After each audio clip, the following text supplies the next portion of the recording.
Welcome to the Foul Play YouTube channel. Hi, everyone. Welcome to episode 3 of the Crime Theory Exchange. So today we're going to talk about the Bureau of Justice Administration's Saki initiative and how I think it may be used to identify more victims of Gregory Allen. In 2015, the Bureau of Justice Administration began a project to collect and categorize untested sexual assault kits from all 50 states. And all states participated, and many states, after the data was collected, applied for grant money to start getting these sexual assault kits tested. And in Wisconsin, there are, I think, 5,941 untested sexual assault kits. In Minnesota, there are about, it's really, Minnesota's kind of funny because they reported 2,900, and then the city of Minneapolis found another 1,700, but yet now they're claiming that there's 5,148 untested kits. Using these rape kits, getting these rape kits tested, they have found is going to help in identifying serial predators. As of June 2021, testing of these backlog rape kits in more than 13 in 4 cities alone has identified more than 1,300 suspected serial offender cases. Not 1,300 offenders, but 1,300 cases linked to people who have done this multiple times. And Wisconsin and Minnesota have both applied for and received money to have their kits tested. Wisconsin's gotten $4 million and Minnesota has received $6 million. Do we have Gregory Allen's movement sheet up? Tell me when you're ready.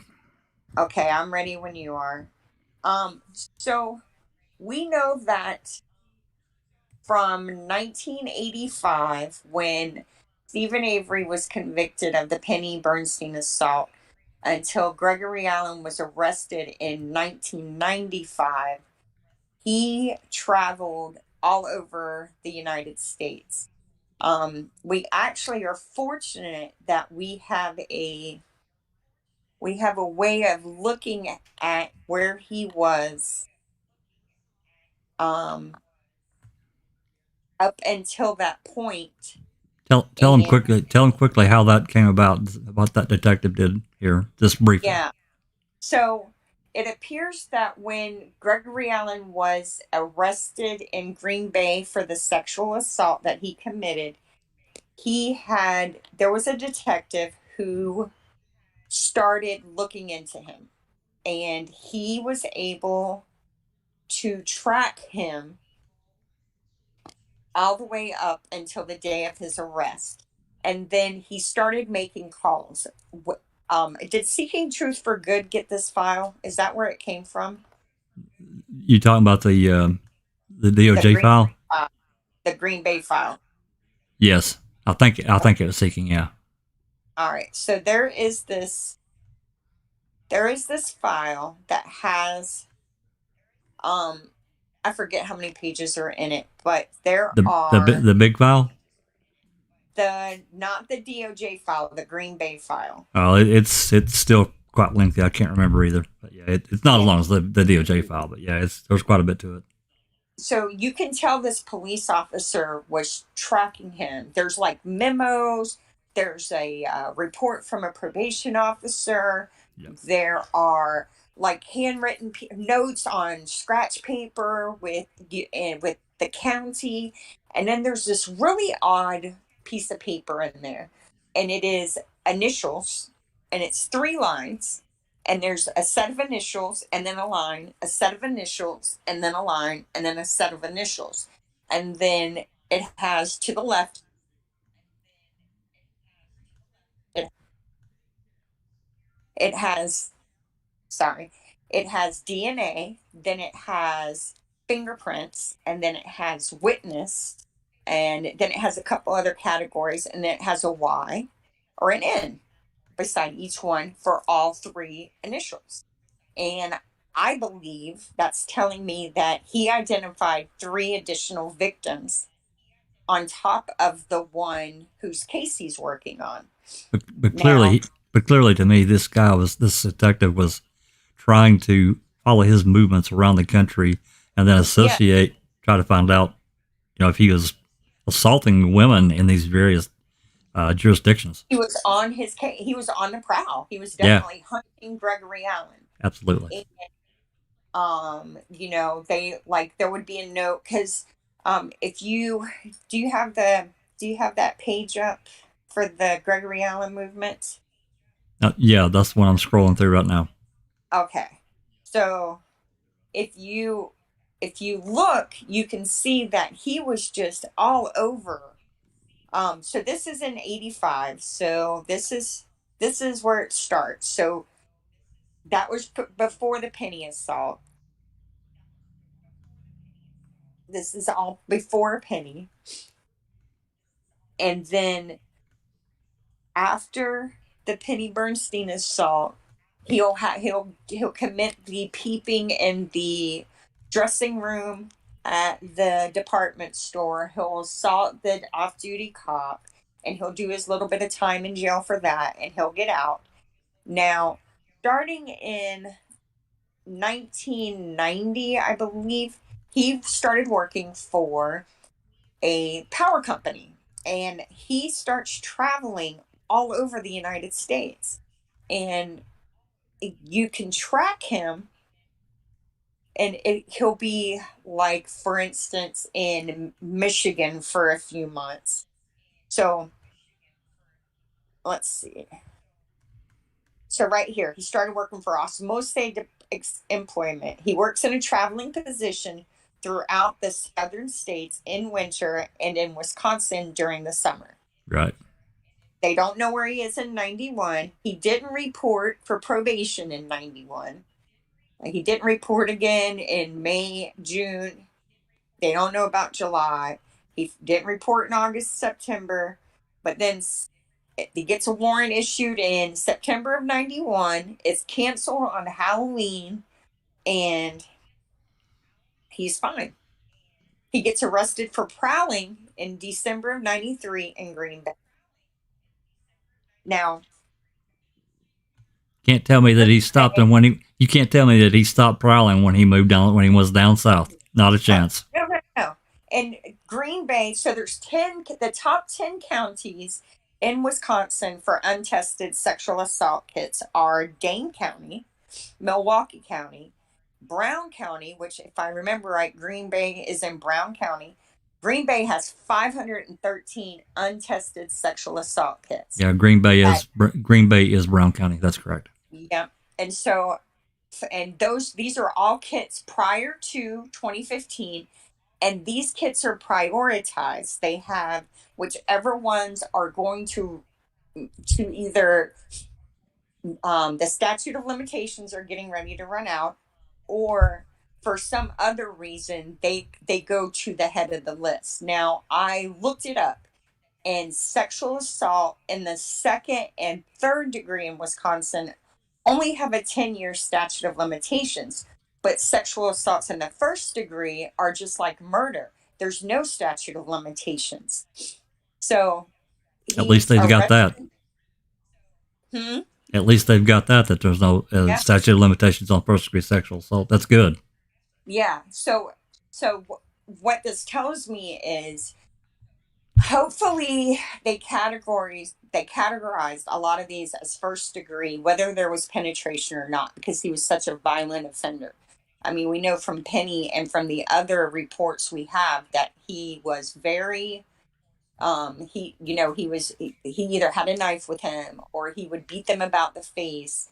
Well, It's suspected he most of them he strangled. beat. Yeah, most of them he beat the shit out of. I mean, that was Yeah. a part of his mo. So, so there's 500 kits in Green Bay or Brown County. What are the odds one of them's going to link to him? I don't know, but I think it's pretty. I think there's a really good chance, considering that we know that 50% of these untested kits that have been tested so far are linking to serial predators. And that's a scary thought. Now, there's some things that concern me about Wisconsin and these test kits, but I'll explain that in a little while. Um, I'm trying to get this data. It looks like it's available. A lot of students, university students, have used it to write research papers. A lot of psychologists and psychiatrists have used the data that was required for Wisconsin and Minnesota to get these grants. They've used this data for to write research papers on serial predators and on victims as well. So, um, and so hopefully I'll be able to receive it. But what I find funny, Jax, is this. I've been writing to all these places asking for this information. How many unsolved serial assaults do you, serial sexual, or sorry, how many unsolved sexual assaults do you have during this time period? In your And every in your jurisdiction. Yeah, in your jurisdiction. And everyone's telling me we don't go back that far. We don't go back that far. But yet every everyone that I've called, their state has received grant money. So they already had to submit the data just 5 years ago To get the grant money. for this funding to get this Yeah, money. yeah. Right. So they have the information. Are So you either ready for me to pull up this first file? Let me move over. Well, no, here, go back a little bit. I missed that you went through. I just wanted to show everybody, point out where he was at. Go Hmm. back down on the Go. PDF. So he was in. Um. So all right, let's see. That's 19. osmosis in 1990 and osmosis. Oh, this isn't the right one. Dadgummit. I'll link the other one. This one doesn't break it down. I thought this was the one because like he was in Well, um if you have the other one handy, just throw me the link. I can put it up here right away. It won't take but a second. Yeah, yeah. Let me see if I can find it because it has it broke down. Because he was in Georgia, he was in Alabama, he was in um, he was in Illinois, he was in Michigan, he was in Missouri. Yep. So he's all of these states, and all of these states have requested, have applied for and received this grant money. So their sexual assault kits are getting tested, and I know for a fact someone like Gregory Allen isn't going to stop offending. No way. I mean, a month after the Penny assault, he was right back at it. He has no fear and No. he has no control. Yes, he's completely out of control. And he was as far west as North Dakota that we know of. Yeah. So, I yeah. can't believe this isn't the right one. Dadgummit. That's okay. Well, just pop it over when you get a second there, and I can download it, and I can load it right up. It won't take but a second. Oh, here it is. Let's see. Let's see. I think this is it. Yeah, I'll have to find it because it's going to be in that file. What I did is I went through and went through the big file and made small PDFs, and I just picked the wrong one. But Oh, we'll get okay. let's talk about the Wisconsin, or First what do one. we have up next? Yeah, the first one. Okay. It's the end of backlog. Okay. Okay. PDF. Okay. All right, it's going to pop in there in just a second. All right. So what they had to do So in the state of Wisconsin, for instance, there's 557 separate law enforcement agencies. And what I know is that they do not communicate with each other. There's not a centralized database. There is no way for um, Brown County to know what's going on in Outagamie County unless they get on the phone and they talk to someone and ask them specifically. They can't put in a, let's say they have an offender and they're concerned that it is someone who may be a repeat offender. They can't, even in 2021, they can't go into a database, put in the like the MO from the crime and search the state and see if there's other crimes that fit that. They can't do it. Seems unconscionable to me. Yeah, I mean it's like they're setting themselves up to let criminals run rampant, right?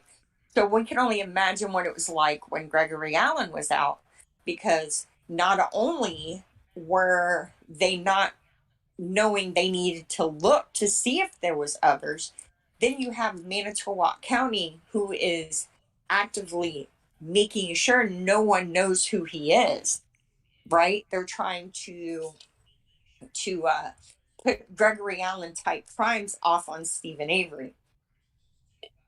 So in 2016, I think it's Chattahooga County, which is in Ohio. They had a university there did some studies with some of the first kits that had been tested, and they found that here, right here. So the Ohio Attorney General was the first one to start this backlogging kit testing. And they have, here, freeze for a second, they have completed analysis on 7,000 sexual assault kits and and caught up the backlog in Cleveland. They have identified 511 serial assaulters, serial sexual assaulters in their county. That is mind blowing to me. I mean, and these are, so like a probation officer, Nathan Ford, has been linked to 15 assaults from the early 1990s. So these are people who really thought they were just going to get away with it, right? And they were just going to keep doing it. But so what they're finding is, even though they have all these kits and it looks like there's X amount of offenders, many cases are going to be linked to just one person. And Gregory Allen's the perfect person for this initiative to catch. Now, what concerns me is that Wisconsin is desperate for two things. One, for Stephen Avery to die in prison, and two, for Gregory Allen, for whatever crimes he committed while Stephen Avery was serving his time, for those crimes to never be known. They do not want the backlash from it. And I was thinking about it. I was talking to my husband, and there's a couple of reasons why. One, no one likes to get reminded of the things they've done wrong. Okay. But two, if, let's say, these kits are getting tested, and lo and behold, Gregory Allen is found to have assaulted another 5 women. And all of these happened while Stephen Avery was sitting in prison for Gregory Allen's crime. Well, one, Gregory Allen's going to be in the news again. So if Gregory Allen's in the news, who else is in the news? Stephen Avery. And that's right. And Dennis Vogel and Tom Kosarik. That's right. And then you're going to have to start thinking, God, well, whatever happened to his civil suit, right? How did this, why didn't they handle this? Why didn't the victims get justice? Whatever happened to all that? God, it's so weird that woman went missing just right before, and you don't, Manitowoc County in Wisconsin do not want people talking about this case. So I'm concerned that, I mean, I hate to say it, I really hate to say it, but I'm concerned there may be an effort to make sure that any crime with a sex assault kit that it looks like Gregory Allen could be the perpetrator, that they may lose it instead of having it tested. Yeah. They are testing these. Wisconsin's testing these out of state at a separate facility.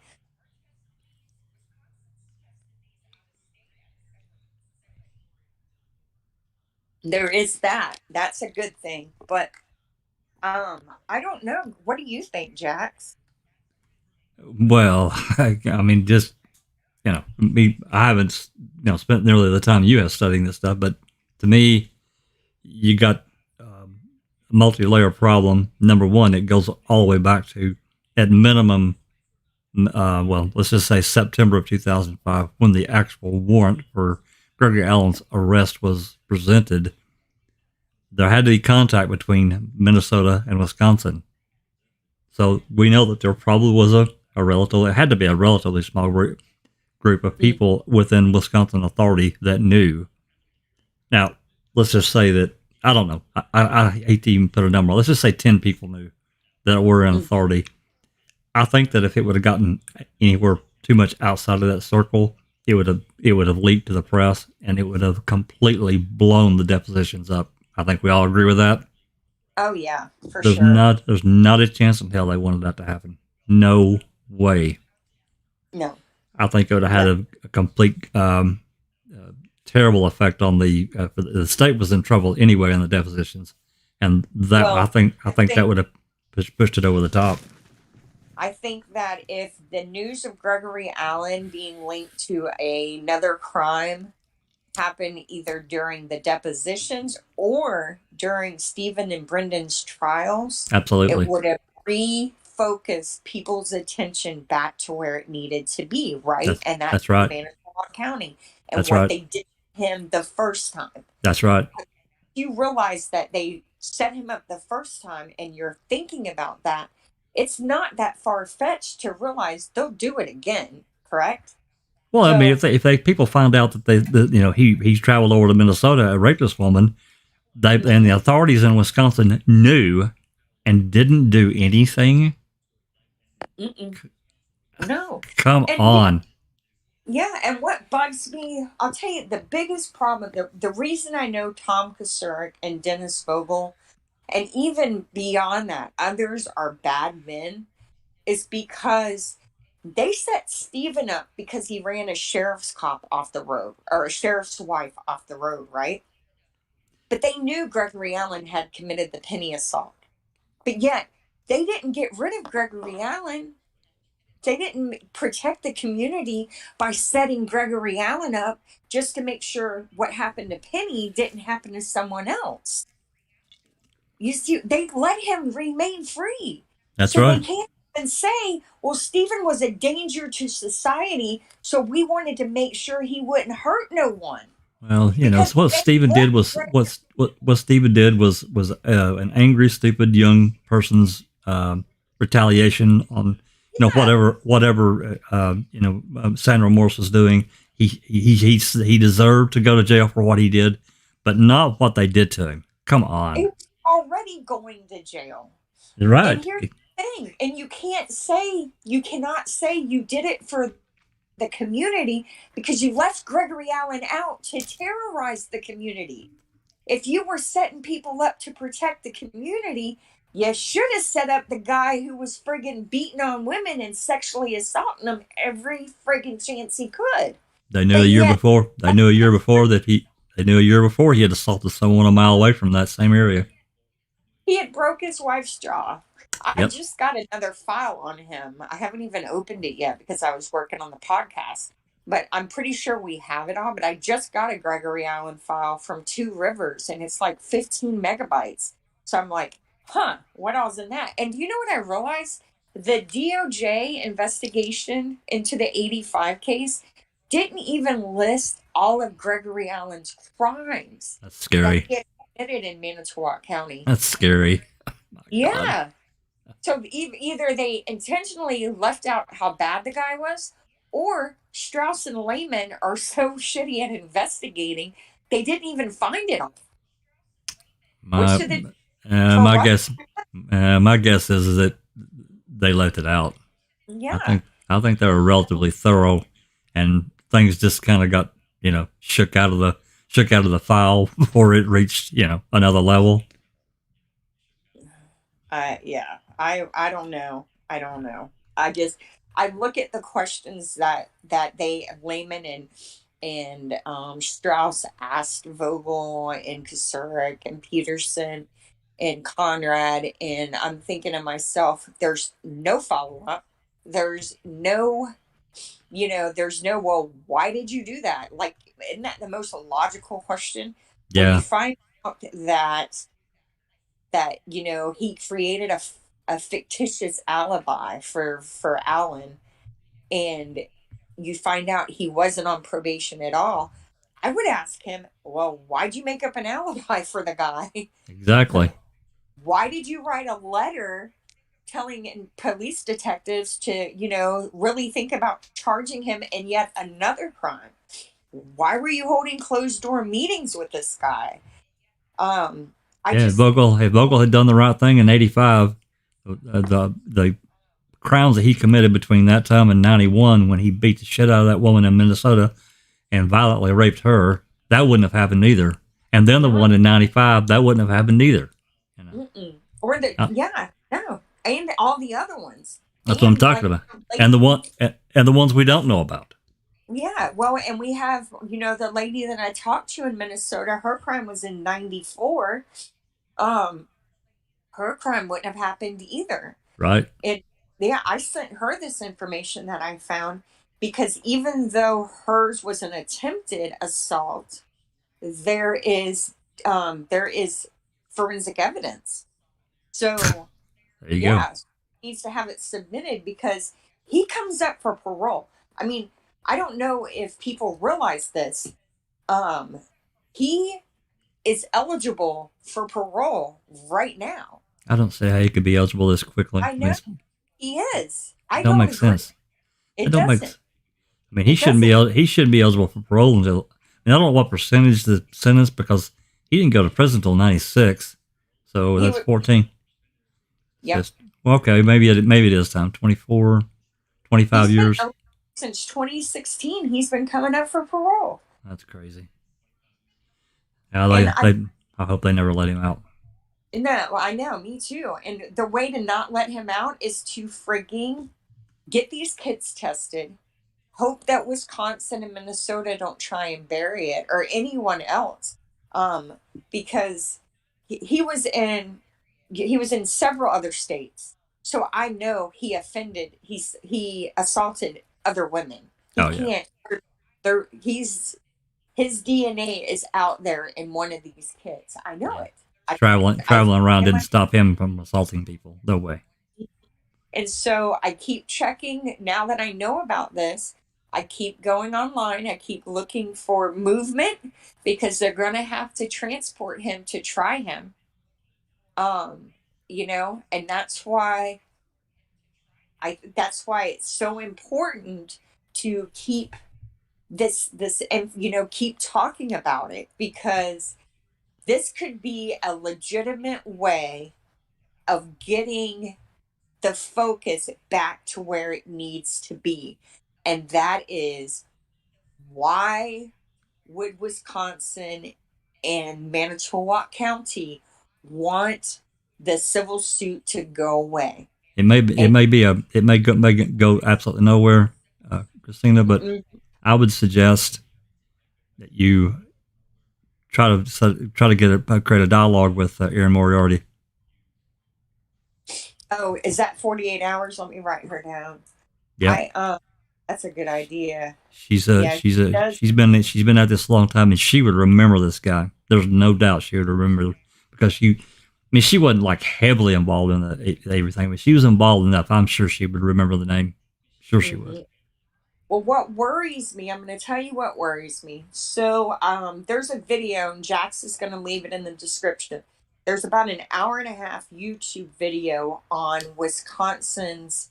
I think that as part of the grant, one of the protocols is that you have to provide an assessment of how the money is being sent and where you're at in your collection and your testing and what the results are, because this data is being used to help not only solve crime, but it's also being used to help prevent crime from happening. So it's a twofold, but it has benefits for the past and for the future. So it's a very strict protocol. And if anyone's interested in actually reading the grant itself, I have it. It's only about 25 pages, then it explains it all. But um, I forgot my thought. Uh, so what they About getting the grant. Yeah. YouTube video. Okay, so this video, thank you. So this video it talks about they have a team and like who's on the team and what their function is. And two of the team members are DCI special agents. When this video was made, they were still looking for one to fill the position. Well, one of the guy that was working there, his last name was Twing, Twing. So I was like, let's see if I can find his phone number. Maybe he would be an interesting guy to talk to about this case. Jeff Twing. So I put in Wisconsin DCI Special Agent Jeff Twing, and what comes up is a DCI DOJ records request file that somehow someone's put out on the internet of an officer involved shooting, and Jeff Twing investigated it, and guess who his friggin' partner was? And this was in 2020. Guess who his partner was? Oh my Ja- God. James Holmes. Oh wow. Yeah. So you know what that tells me? This is maybe I please let me be wrong. I know James Holmes is a dirty cop because he worked the Stephen Avery case, right? Anyone who worked the Stephen Avery case is a bad cop, in my opinion. You can't trust them, especially if they're hands on the evidence. And James Holmes is hands on with the evidence, especially the bones. Okay. He did a lot of transporting of the bones for DCI. So that tells me he's a fixer, right? You put him where you got a problem. And if they had him working these sex assault kits in the beginning, when they were doing collection and prioritizing of which ones needed to get tested first, what if he was trying to accidentally lose the kits that could be linked to Gregory Allen? So I just thought Um, I'd put that out there. I've got a couple of comments I want to read. So we take a little check, see what's going on in the chat. Are you okay with that? Hi, everyone. Oh, please do. You got to remind me of this because I'll get rubbed up and forget. And I definitely want that. Checking convictions. Linda says he will always be up for parole once you do your given time, and you can get parole, and you can, but he will never get out. In my opinion, and I hope you're right, Linda. I really do. I hope you're right too, Linda. And then Runs with Scissors says, and I have to remember there is a huge portion of rapes and assaults that go unreported. So I'm certain that if he's a serial rapist, I bet there's unreported rapes and assaults as well. And I think Christina and I both agree. There's no way just because this son of a bitch moved south that he stopped assaulting women. No way. No. And then Smart Duck. Mm-hmm. Smart Duck says they let a psychotic rapist go free, to jail Stephen in '85, then jailed an innocent child, Brendan, no doubt, Yeah. and let the murderer go free to jail him in '05. Who was the more dangerous, Gregory Allen, or the ones who let him go loose? Yeah, that's exactly right. Very good point. Very good point. And that's Bethany, oh, go ahead. no, I was just going to say, and that's what concerns me here is that one of those agents are handling these kids. So already from the beginning, I have this wave of suspicion about how honest Wisconsin's going to be with these sex assault kits. If they're going to be trying to find these women justice, or if they're going to try and and and uh, and do damage control and keep Gregory Allen out of the news. Sorry. Bethany says it almost makes me wonder if GA is the unknown blood DNA that they didn't want exposed. What an irony! SA was set up and convicted because of GA. Well, it couldn't have been Gregory Allen because he was at that 2005. He was locked up, so it couldn't have been him. Yeah, he Uh, was being moved. Now, for transparency, he was out. He was not in prison behind prison walls on November 3rd of 2005. He got transported from one prison to another on that day. But on October 31st, he was behind prison walls, according to the DOC. right. Yes. So, Disco Pervert says, I think Stevens' civil suit would have possibly unearthed some of the Allen's victims when it was shown that they let him go. It was gaining a lot of media attention. I'm telling you, if that would have become known, that Minnesota rape during the depositions or the investigation, as Christina said, of Teresa Halbach's whole thing, it would have blown up. I know it would have. oh, yeah.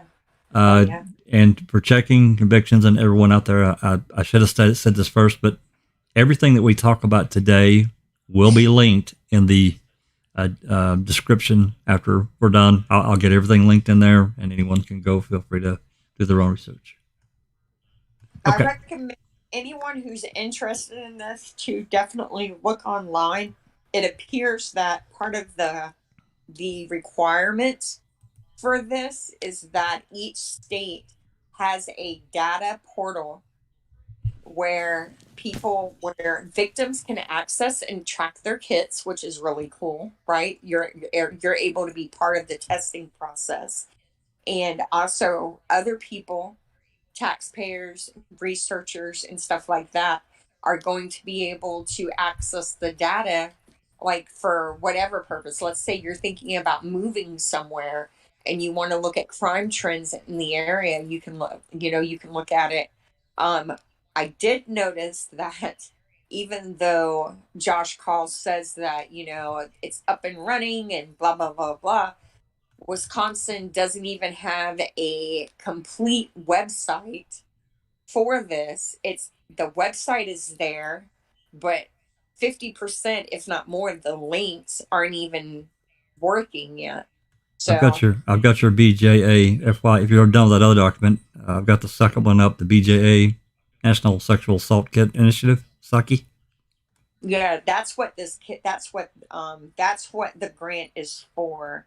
Yeah, you can put that one up. We'll talk about that for a while. It's up. So, all right. So each state, each law enforcement agency in each state had to have every single sexual assault kit. One, they had to count them all. So you needed a total number. You had to have whether or not, and for each kit, there were several questions that had to be answered. And here's what they were. So we need to know if it was a criminal case or if this was a kit that was collected from a hospital, because that's the other thing they're doing. They're testing kits where the victim didn't want law enforcement involved.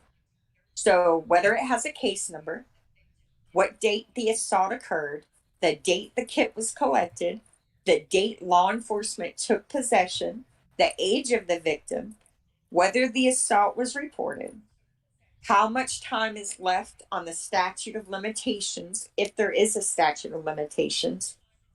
Why wasn't this kit submitted already? That's a really good question, right? Why wasn't it submitted? Where the kit is now, how many kits you have total, a written summary of the process used to collect the kit, the range of the so let's say once you get all your kits in your department or in your agency, what's your oldest kit and what's your most recent kit? And like I said, all of these kits are prior to 2015. The type of crime, whether it's a sexual assault or a sexually motivated murder, for instance, um, whether some DNA testing in limited form had been been completed already, what type of sample, did it, if there was a DNA testing done, did it result in a searchable profile at that time? What name of the lab used? Was there an arrest? How much has been spent? Um, let's see You go whether back. this is attempted assault, attempted murder, whether it is the suspect is a friend or a stranger. Um, this is for every kit, and let's see. Quite a lengthy table of Yeah, contents there. yep. So my goal, because this is like what I need to know, right, to track Gregory Allen, and y'all know I'm tracking Gregory Allen. Um, I want this data. I want this data for the states that he was in because it's going to allow me to see if he has a potential, if there's a case there.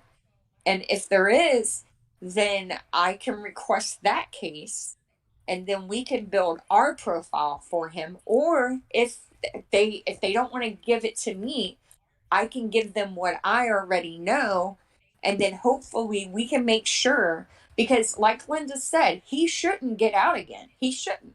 But he has an out date.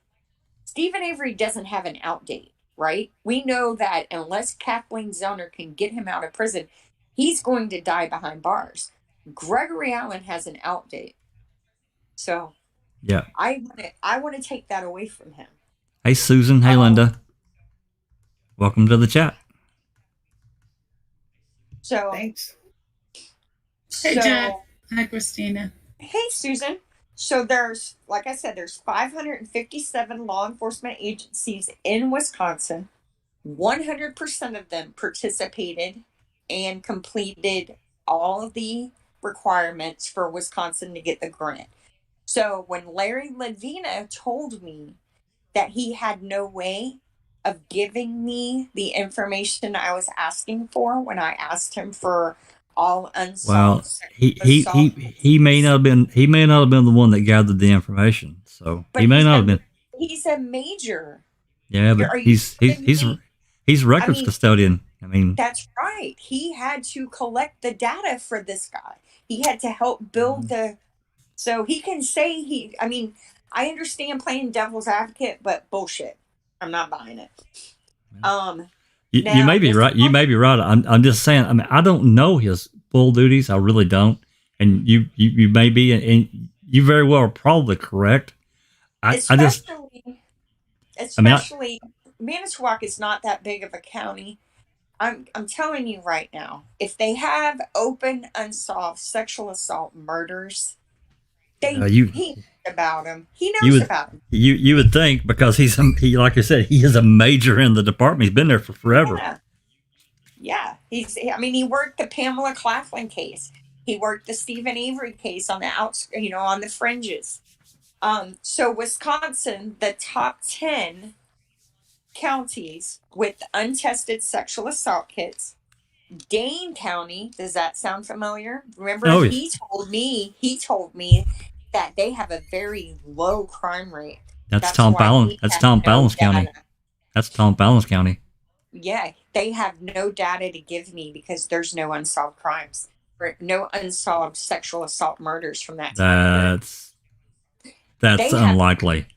Yeah, I know. They tell you whatever they think they can tell you to get you off their case. They have 1,272 untested sexual assault kits. Milwaukee has 907. Brown County has Wait a minute. 513. Dane County has more than Milwaukee? Yes, yes. So then I was like, why? Right? What the hell? Right. So Dane County, name a city in Dane County. So I'm it again. Um, Uh, Dane County is. Let me look it shit. up real quick. I don't know it well enough to say There that. it is. 9F. So 9F is Stock Marquette Green. Oh, that ain't gonna do it. I'll have to look it up.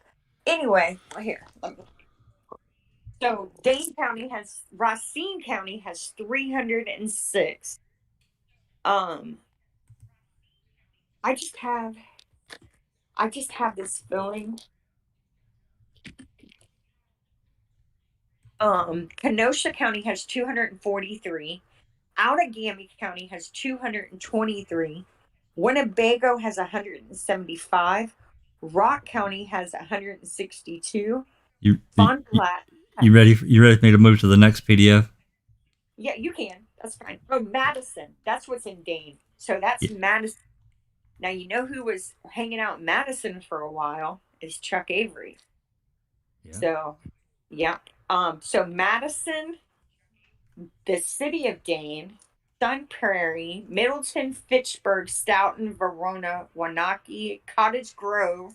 We know that from the juvenile court judge that likes to distribute child porn. DeForest, Oregon, and Mount Horeb. So Madison is, let's see. Madison is basically due west of Milwaukee. Like if you look on the map, it's due west from there. Now, what I found interesting is all the way around Green Bay, all the way around Manitowoc and Calumet is on the list, all the counties, but Calumet and Manitowoc aren't. And I just, I just have this feeling that that Manitowoc, if they thought they had kits that belonged to Gregory Allen, they didn't test them. And Andrew Colburn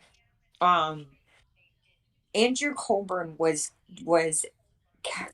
cataloging evidence that in cases that I know about. So he was still with the department when this work would have been going on. And it wouldn't surprise me if he wasn't the officer in charge of doing this. So I think I'm going to ask for that info as well. What officer? Yeah, I'm just wondering if there's another contact, to get around Larry Ledvana, because he's going to do as little as possible to help track what you're trying to track. Mm-hmm. I know that potentially creates more work for him, and I get that, but that's their job. That's what he signed up for. And I found out the name of the analyst, the research analyst for the Wisconsin Sake project is a guy by the name of Chris Henning. So I'm gonna try and get with them to see if they can give me, because right now I just want to know how many untested kits Manitowoc has. Yeah, it'd be interesting to have. It'd be interesting to have Calumet too, and a few others in that region where Allen was, because I think chances are either in Wisconsin, Minnesota, or any one of the number of states that Allen was in for any length of time. There's the potential, given his history. I don't. So when he was working for the power company, he was in Ashland and Washburn, and those are in Bayfield County and Ashland County. He was also in Phillips, which is in Price County. He was over here in, that's Marionette. He was in Hudson, which is in, I said St. Croix. Didn't I? No. But he was in St. Croix. Linda's wanting to know if this testing is for untested kits, and that would be correct. Yes. Money. Yes, it is correct. That is correct, Linda. It's for untested kits that are sitting on the shelf, and basically every county in Wisconsin had to submit specific data on these assaults, wherever the assault may have happened. It doesn't matter. They've had to submit data to the state in order to get this funding and this grant money, and they have. And that's what Christina is saying. She contacted Larry Levana, and he says, "Oh, I don't have any way of giving you that information." Well, somebody did, because Manitowoc County submitted and got the grant money, as did every county in the state. They all wanted a piece of that pie. Yep, 557 Wisconsin law enforcement agencies. How much money? How much money are we talking about? Do you know? Wisconsin has gotten a minimum $4 million. Minnesota has gotten $6 million. Now, Linda, your home state, something funny was going on with Hennepin. I think it was Hennepin County, because when they first compiled their untested kits, they said there was only 2,498, but then it appears that in 2019, I believe, Minneapolis found another 1,700 untested kits just in Minneapolis. So now their total, if you do 2,498 and 1,700, that's like 4,300. But now they're saying they have 5,148 untested in Minnesota. So something weird going on with those numbers. Yeah. So between the two, between Wisconsin and Minnesota, we're looking at about 11,000 kits. Okay. I personally believe Gregory Allen is in one of them. I do too. One. At least one. You can just look at here. I'm just scrolling through and kind of reading a few of these. This one here, 25 years in prison for a man connected to a 2012 child sex assault by rape kit. Man, and that's from Fox 11. Man gets 25 year in prison for a 2012 sexual assault in Wisconsin. First alert investigation, DNA match, cracked rape case before time runs out. That's when apparently the statute of limitations was about to run out. A Green Bay woman. Another one, Wisconsin AG testing complete for sexual assaults. State awarded $1.8 million to fund continued testing. That was in 2019. That's a lot of money. Yep. And they have, so, and like this grant right here is specifically, or almost, I shouldn't say that, it's the majority of the grant is for testing, because there was another grant that they applied for at the same time that didn't require as much data, but that pays for the victim services to go along with this. They can only use about 15% of this grant for anything other than testing. So this is this money all right here is for testing. Now, Wisconsin, and this was smart, the video that Jax is going to link, I encourage everyone to watch it. It explains a lot of this in really great detail. That's where I got the majority of the information that I have about Wisconsin is from that. But because there's only 2 DNA testing laboratories in Wisconsin, one is in Milwaukee, the other one is Madison. Wausau, however you say it, does not have for DNA testing capabilities. What they did is they contracted with an out-of-state lab to do this testing. And actually, because there's so many states applying for and getting these grants and seeking outside testing vendors, they couldn't find anybody for a while. And they ended up contracting with someone called Bodie Cellmark Forensics. And they agreed to take 200 tests a month. So they had, at the time of the video, and I think the video was in the end of 2017, they had submitted 600 tests for analysis. So what we got to hope for is that the detectives are not, if the kit gets into the right hands, we're good, right?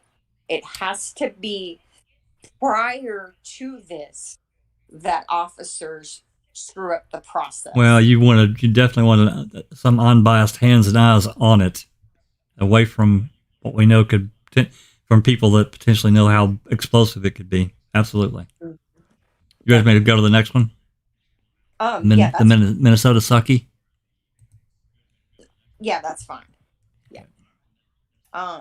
And all of these cases are prior to 2015. Now, one thing that I have found out about Wisconsin is that their records prior to, like, for instance, Manitowoc didn't even have body cameras in 2017. They do not spend money wisely with law enforcement in Wisconsin. I'm sure they all have fancy cell phones, fancy service revolvers, and fancy cars. But when it comes to the electronics they need to catch perpetrators, they don't set themselves up to succeed.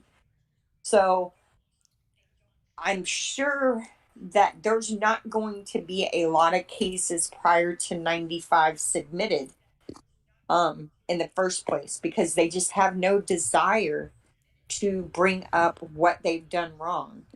And not solving these cases is one of the things they've done wrong. And then when you have someone like Gregory Allen, or, like, I don't know if Jeff Jones is listening, but sexual assault murders there's no statute of limitations. So if someone was smart enough to collect evidence in a murder that Randy Woodfield committed, or in a sexual assault Randy Woodfield committed, he could potentially pop in one of these too. Might be a little early for Jeff. He's 8 hours behind us, so I don't know. He might be up. I don't know.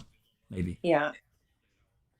So looks like state of Minnesota got $2 million grant in 2018 to collect and test all unsubmitted sexual assault kits. Wow. Mm-hmm. That's a lot of money, Linda. What are y'all over doing spending? What are you buying? Yep, they got 6 million. Minnesota's got 6 million so far. Oh, really? This is just okay. Yeah. I'll see. This is just 2 million for F. I got you. Yeah, they got 2 million. Got another 2 million in 2019. 2 million. Yep. And then 2020, they got another 2 million. That's $6 million. Mm-hmm. That's good, though. I mean, it means that, if they're spending the money somewhat wisely, then a lot of the backlog can be knocked out, and it should be knocked out. I mean, to me, there's absolutely no excuse for the testing to go undone. None. Yeah. Absolutely no excuse. It's an abomination. And what it seems like is now, and I have to confess that I friggin' did all my research on Missouri, because I'm from Florida, and I don't know why I was thinking Minnesota and Missouri were the same thing, but whatevs. Now, so I haven't really done a lot of digging on the Minnesota Saki project yet. I did have a call into the woman with the BCA, or the DPS. I think it's the Department of Public Services. They're heading this project for Minnesota.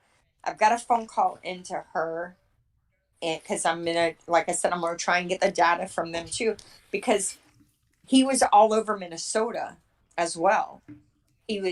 Minnesota and Wisconsin were his major stomping grounds.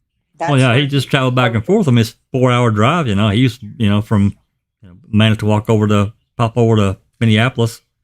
Yep. And it literally, when I find the movement sheet and we post it, it literally says in there, the officer noted, He ran from Minnesota back to Manitowoc, trying to evade arrest for that sex assault.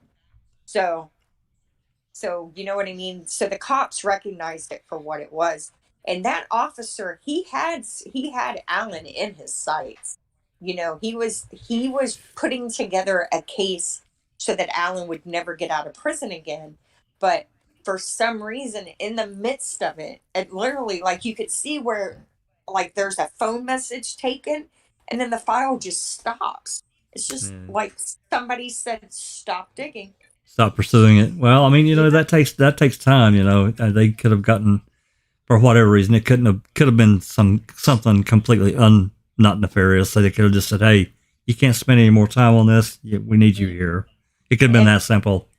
or I it think. could have been, yeah. I mean, it could have been that simple, but I think it's likely that Tom Kosurik made a call and said, "Hey, we don't want to deal with the fallout from Stephen Avery, because this is back when Stephen was still in prison. This guy Stephen's a really bad guy. We don't want him out, even though he didn't commit the crime in '85. He needs to stay in prison." And if the sheriff doesn't look into it, he's going to take the other sheriff at his word. Why wouldn't you, right? Why would this guy just want, why would he want an innocent guy in prison? He must be a bad guy. So they just stopped digging. But and then what I found is that a lot of the reason these kits don't get tested prior to this initiative is money. They budget the money differently. They're not Sure. they're not cheap to test. Well, And no, exactly. But just a thought on this, whatever happened in Minnesota about this cop investigating. Then the next time, or anytime, if you have a conversation with somebody there, say, "Hey, look, this detective was clearly tracking where this guy was going. What do you know about why it just ended? It just stopped?" Because there's no doubt this guy is a prolific uh, rapist, assaulter. oh yeah. He had absolutely no boundaries at all. So why did what you could just phrase it that way? Say, "Look, I'm interested. Why did it stop?" Because Yeah. clearly he was on his ass. Yes. Yep. And that was Green Bay. And um and I know that he has cases in Minnesota. And I have a feeling that I have the lady's name that's running it in Wisconsin, and I'm gonna call her too. But I have a feeling that they probably already got to her. And so Yeah. At I'm least you what at least you can ask the question and get a reply and see, put them on the spot. Yeah. Well, I mean, she's always worked in victim services, so she cares about victims. There you And I go. want to, I hope that her desire for justice and for keeping Gregory Allen in prison will outweigh her loyalty to corrupt cops that she works with, right? Yep.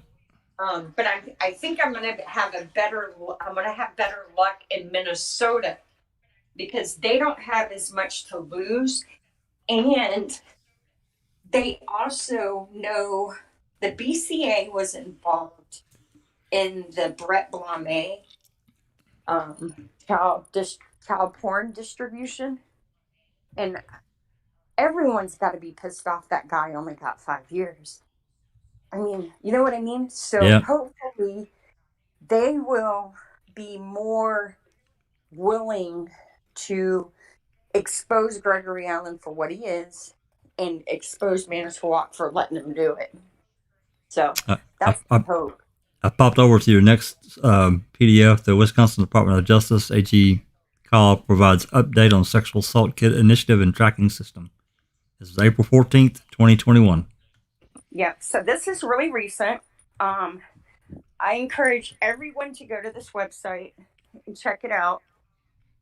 It's pretty interesting because if you go to the Wisconsin DOJ website and search for calls update on the sexual assault kit, it's going to come to a page, and there's a link on that page. See where it says right there, the Wistaki DOJ?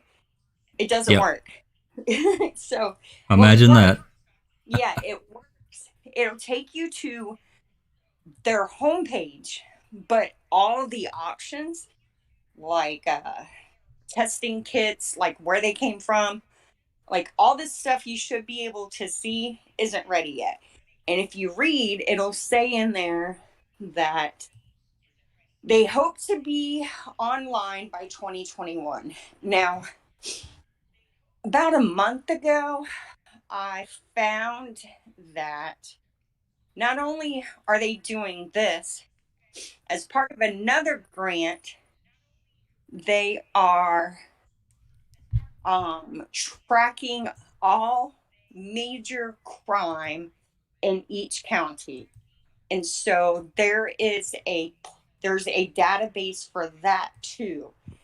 And all 50 states have to be online by the end of 2021. They all have to have their data entered and everything. The name of it's escaping me right now. Um, it's All right. called the You can find that out. it's And the Uniform Crime Report. That's what it's called. All 50 states have a website called the Uniform Crime Report, and it will tell you all major crimes from every law enforcement agency in that state. Wisconsin only goes back like 3 years, 4 years. Alabama, for instance, goes back 30. wow. So Do you see? they've taken it seriously. Yeah. Wisconsin does not take crime serious at all. At all. At all. Unless they don't like you. And Looks did like y'all see that article Habunda linked about the percentage of blacks in the Wisconsin population? 3 times more blacks in Wisconsin are locked up than in any other state. I hadn't read it. I saw the link, but I haven't had time to read it. Oh my God, it's terrible. It's Look, terrible. And what that tells you is they're just making cases with no concern for guilt or innocence. it looks like from this report here, this from Josh Kyle says sexual assault kit tracking system. DOJ has procured Stacks Track Kit to create and launch a sexual assault kit tracking system by the end of 2021. The system will offer the ability to monitor the amount of time that a kit spends at different points in the kit processing system. That's good. Hospitals, law Yep. enforcement agencies, and crime laboratories. Victims of sexual assault will also be able to directly access information about their evidence from the time the kit is collected until its disposal. Wow, that's good. Yeah, this is really good. And this is for crime going forward, right? These are for new sexual assault kits. Yeah. Yeah. So Well, they're not, and they're wanting any kits that are sent in via this Stocky initiative. They're wanting to be able to track those as well. But do you think that this is going to help Wisconsin link all 557 law enforcement agencies so that they can communicate with each other and catch serial offenders before they ruin, many, many lives? No, because that costs money. And unless the federal government is coming up with it, they're not going to do it. They'd rather give themselves raises and awards. I mean, to me, I just as far as software and the advancements that have been made, even in the last 5 years, really from the data that they probably already have in their various databases, which I'm going to guess that most counties use probably the same software, or why that can be tied together, so to speak. Anyway. Well, somebody said to me that, I forget who it was trying to explain it to me, and they said that larger counties are going to have a larger budget, so they're going to be able to afford a better software program, right? And that makes sense. Right. It does. But they still should be able to network with other ones. I mean, all of us work together on Discord, right? Why isn't there Well, of Wisconsin discord for law enforcement. this goes back to a lot of law enforcement agencies not willing to work together. I mean, there's unfortunately, there's I won't say a machoism, but that's kind of what it is. It's my case, and I'm not going to take your help, and I'm not going to give you any of my information, because I'm going to solve this case. I'm going to get the award. It still happens. We know it does. So you got a lot of that going on, and I'm not going to say that's the entire driver, but I'll bet you that's a good chunk of it. Yeah, you're probably very right about that. There's also, while I was digging for this stuff, I came across a article about a Wisconsin DOJ DCI agent who had went and he had whistleblown on a fellow DCI agent. Now, the whistleblower had been in law enforcement, had been a special agent for 14 years. And he reported a guy who was taking illegal, a fellow DCI agent, illegal firearms. Okay, so here, I'll save it into it. The DOJ agent, his name was Dan Beffards, and he reported a fellow agent who, it was a non-registered AR-15, and he was modifying it to be a full assault rifle. There you go. And he lost his job. No, not the guy who did it, not the guy who was modifying the rifle. The guy who told on him, the whistleblower, lost his job, lost his pension, and will never work in law enforcement again. Wow. Yeah. That's crazy. This is why no one's come forward in the Stephen Avery case. Because it is not, they don't care about what cops are doing wrong. They don't care about fixing the issues. They just want to make their money, get their pension, and do whatever it is. This is just a paycheck for them. That I want to believe that there is a younger generation that's coming in, and and they're wanting to do the right thing. But it's the same frigging names over and over and over again. I mean, this is, I just told you about the officer involved shooting case investigation. James Holmes is in that, Yep. And so there's disco perverts joined us. Hey, Disco. Hey, Disco. She's muted. Susan, Linda, you guys got any comments? We've been kind of rambling on here. Well, I just think Christina has just done an incredible job here, and just find it all very, very interesting. Raised a lot of awareness. Yeah, and thank you, Christina, for You're welcome. Well, doing so much work. I just hope it helps. Yeah. I just want it to. We want the data, right? Because we want to know. We want to know, and his victims deserve justice. That's my thing. Absolutely. We know there are other women out there that he has harmed. And from the way the victim in the Minnesota case was treated, the one that there was finally justice done for her, but very quietly, and it's like they tippy-toed around the whole thing. Didn't want to tell anyone. Let's just get it. Let's just get it freaking done. Okay, we're done. Send him back to Wisconsin. Good to go. Mm-hmm. Yeah. And he really didn't get anything. And that's just, it's like you're still minimizing what was done. Oh, they completely minimized it. She deserved to have her justice. She deserved for everyone to know. I wonder if she sued Manitowoc County. Our focus is Gregory Allen, but we have to think about this as a larger issue as well. There are other Gregory Allens out there. Yes. Yeah. And I think that's why they don't want to give me the data. Well, Because once you have the data, you're able to put it into a workable form, right? And you'll be able to see the MOs. You'll be able to see, well, these 6 cases, they all did it this way. yeah. These 6 cases, and Manitowoc County does not want their dirty business advertised. And if Teresa Habach didn't die in an accident, if Teresa Habach wasn't killed by Stephen Avery, which she wasn't, and if Teresa Habach wasn't killed to stop the civil suit in a one-off murder, the person who killed her has killed before and will kill again. And the only way we're going to be able to catch him is by seeing who else is out there that this has been done to.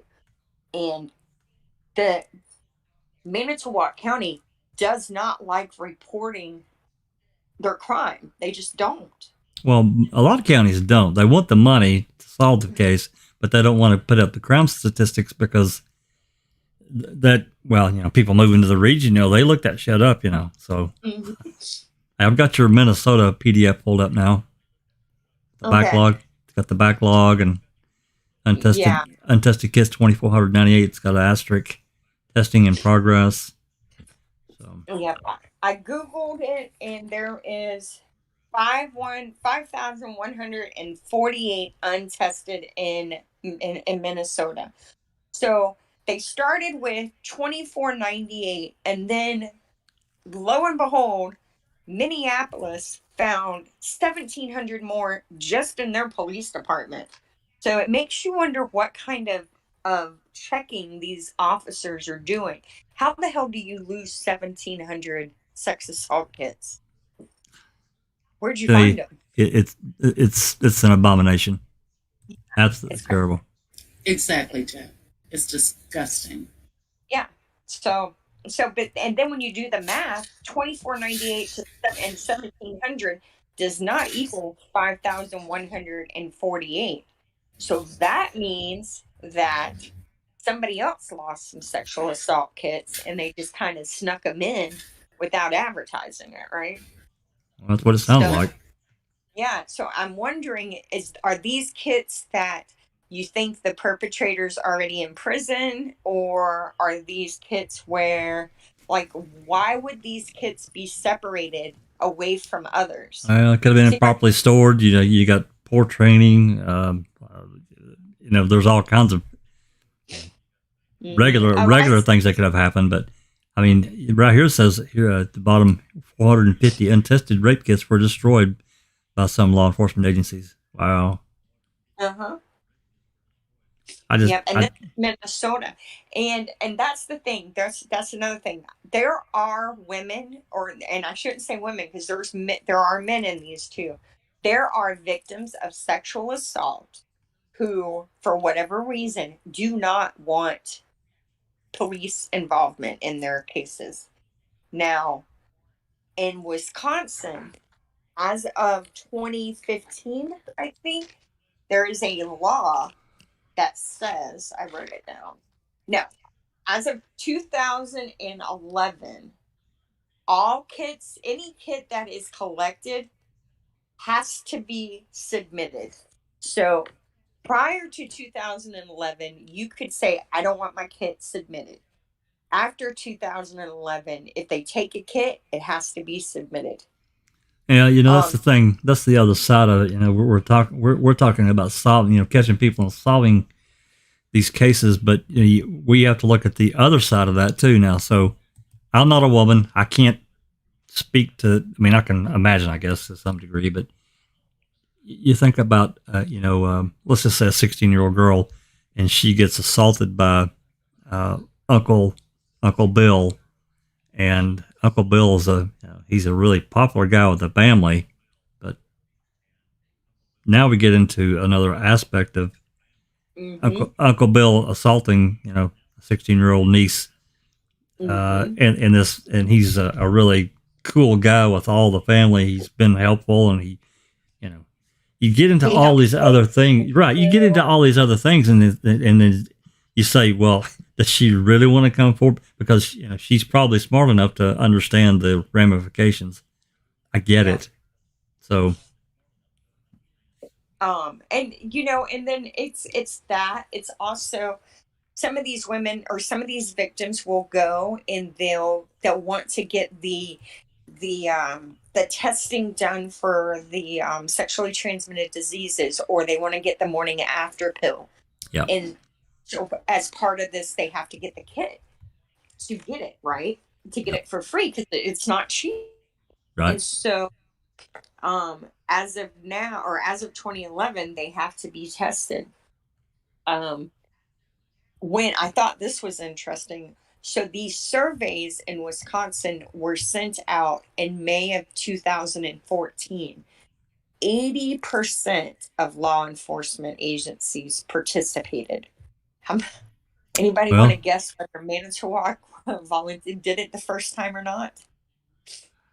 no idea. So yeah, so 20% didn't participate the first time around. But once they qualified for the BGA Saki Award or grant, all law enforcement had to participate. So then they had no choice. Clamoring for the money.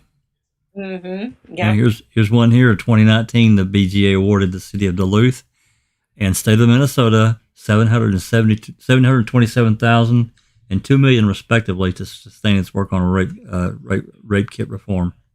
Mm-hmm. That's a lot of money. That's almost $3 million there. Yeah, it is. And they use that to fund, let's see. So they have in Wisconsin, they have a team. It's a Wasaki team. And that team is made up of, I think it was 10. And of that 10, you have 2 DCI agents, an assistant, an ADA or an AG, assistant attorney general or assistant district attorney. You have a research analyst, and then you have like the program coordinator, and I forget the other 3. So there's a team that works nothing but these kits. That is their job. So it's going to Crazy. be, yeah, it's going to be interesting to see if it works. I think there's a really, really good chance that this could catch Gregory Allen, and hopefully what we have to do is we have to monitor the court cases. We have to monitor his movements on DOC. And if he leaves and he goes to, if he leaves and goes somewhere else, then we need to find someone who has the power or has the reach to get this back into the news. Because if we can get it into the news that Gregory Allen has been linked to yet another victim, then the news cycle, the news cycle changes, right? It goes from Stephen Avery, the murderer, to how did Gregory Allen commit this crime? Well, Oh, wait. you get, that's why I'm saying reach out to the Erin Moriarty. I mean, I know she's been in it a long time. Another one, I don't know if he would be interested, but he's a hell of an investigative reporter, and that's Frack. I don't know how interested he would be. I've been tagging him in my tweets. I've been tagging him. I tried to email him off he doesn't have a way to email him on his website. Go through the paper. Go through the patch. Him on Twitter. Go through the patch. Oh, yeah, that's a good idea. That's a really good idea. Because he's went after several. That one cop there in that area where he's at now. I think it actually finally got resolved. I think they finally let that officer go, but I'm pretty sure. I hate to mistake this, but I'm pretty sure that this officer in that region he was a cop, and he had a girlfriend, and she committed suicide with his gun. But wow. he was there. It was bad, and it alluded to the fact that he shot her because whatever. But anyway, he went out on suspension, but he was paid suspension, administrative leave, and he was on that for I think over 2 years. He drew a lot of money on paid suspension. So, and I think they finally fired that guy. I think But nonetheless, I got Oh, off track here. I would definitely reach out to him. all right. Um, I would say Anjanette Levy, but I don't know how interested she would be. I don't know. Maybe I, she's been in it a long time too, and I know she would know the name. Any of these bigger names that have been around and would know the name Gregory Allen, I would get it in front. I would get this stuff in front of them and say, look, especially the 91 rape that we know for sure happened and it was never publicized. mhm. Yeah, I'm waiting on the movement on that. I haven't done anything. That's the reason I haven't wrote about it yet. Is I think that the key to I think that by itself could be enough to get this back in the news cycle if I can get the extradition papers and seeing who signed them. Because if Lautenschlager signed them, or if I would say um that would be the governor. I'm sure she knew. I have no doubt she was aware of it. but if Lautenschlager signed them, or if the AAG, I shouldn't say signed them. I need to know what district attorney worked on it. If it's Fallon, Gahn, Lautenschlager, anyone in any way connected to the Stephen Avery case, then you have a tangible link, right? Well, You're if it's any, showing if that. it's any, yeah, see, if it's, that's what I'm saying. I think that the circle of people that actually knew what was going on was a very controlled group, because I think if it would have got too far outside of that group, it would have been in the news. I have no doubt that would have Well, leaked. that's why it's got to be these guys. That's why it has to be the guys I'm talking about. Those are the people that controlled the Stephen Avery mess, right? The people who we see in the CASO reports, the people who wrote the DCI Yeah, reports, the uh, district attorneys and the assistant attorney generals who testified at the civil suit, who I, worked I, I, the I get those what. are the ones that those are the ones that know what's going on. Well, I get what you're saying, but when you get into extradition now, that becomes a different matter, and this extradition because of what he did. I'm just saying. I just think it was a tightly controlled group. I bet you the governor knew, maybe the assistant governor, and probably a handful, a few others. But I'll bet you that was a very tiny group. I'll bet you it was. The AAGs, maybe. I mean, I'm sure that they have to keep quiet on certain things, and they do. I don't know. It'd be interesting to find out exactly Yeah. how that works and what All the we food can do chain. is What theorize. All we can do is theorize until we know, right? Well, I Um, mean, I think that I think it's the right path. I just think that we need someone to tell us what that process is. Once we understand that, then it becomes a different matter, and we can approach it another way. yeah. And there's nothing in the online court system or No, the county clerk database no, no. during that time frame. I did the records request. Yeah. There's nothing in it. So whatever they didn't go through court to do it. I got a really weird response because I tried to get the Wisconsin, um, what county was it? What county was it that he was in? Dodge County. So there's a Dodge County detective mentioned that went with the Hopkins PD officer to collect Gregory Allen's DNA. Remember? To resubmit it for the test for the Hennepin County, or for the Hopkins case. Yeah. And I tried to get his file, and they're denying me that. They're saying that because of the age of the record, it doesn't exist anymore. So it's definitely intentional. They're trying to not give me the paperwork I need to prove what happened. But I still have it from the Minnesota side, right? So even though you're denying it to me, I still know it exists. So you're only making yourself look worse because you're trying to keep me from finding out what I already know. And why would you do that unless you know you did something wrong? Yep. So That's all Interesting. it is. It's an embedded confession all the way around. It's Um, it's interesting. That's what I'm saying. We need to know that process of how the extradition works. and With and that I'm lady from Gregory Allen's prison, the head of records at his prison, she will not. I got my records requested into her. She will not call me back. I mean, I've called her every other day for almost a month now since we found out. I have called her every other day, and she will not return my call. that's Isn't weird. that? Yeah, That's that's they weird. don't want to talk to me. They're not going to help me prove this. And that, Um. tells me you did wrong. Why wouldn't you talk to me on the phone? I'm Well, nobody. she may I not have am done no one. she may not have done anything wrong, but So why wouldn't she get on the phone with me? well, Why talk to me? that's a different conversation.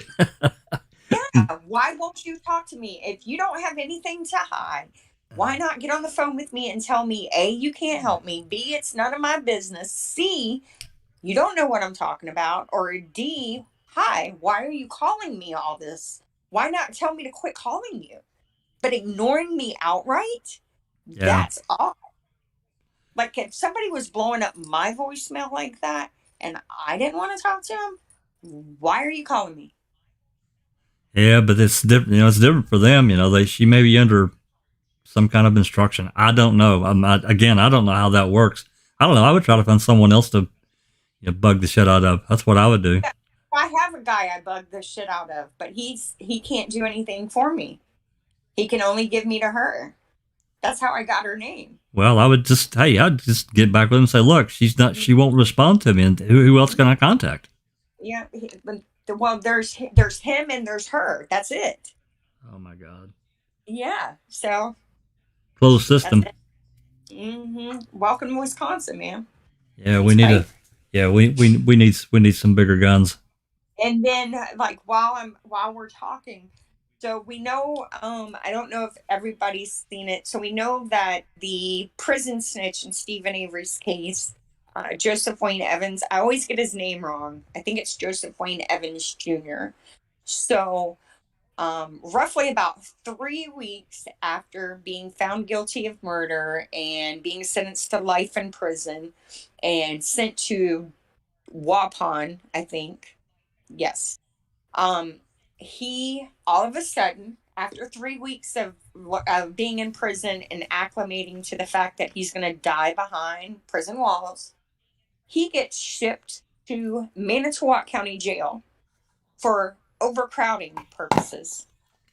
Now, Manitowoc County gave me his mugshot, and it's titled "Overcrowding" on that paper. The prison won't give me anything except for the online movement sheet that I can get online. They won't give me the record of why it happened. They won't tell me who signed for it. And I'm going to tell you why. They had no business taking an inmate that had already been sent to a state prison system.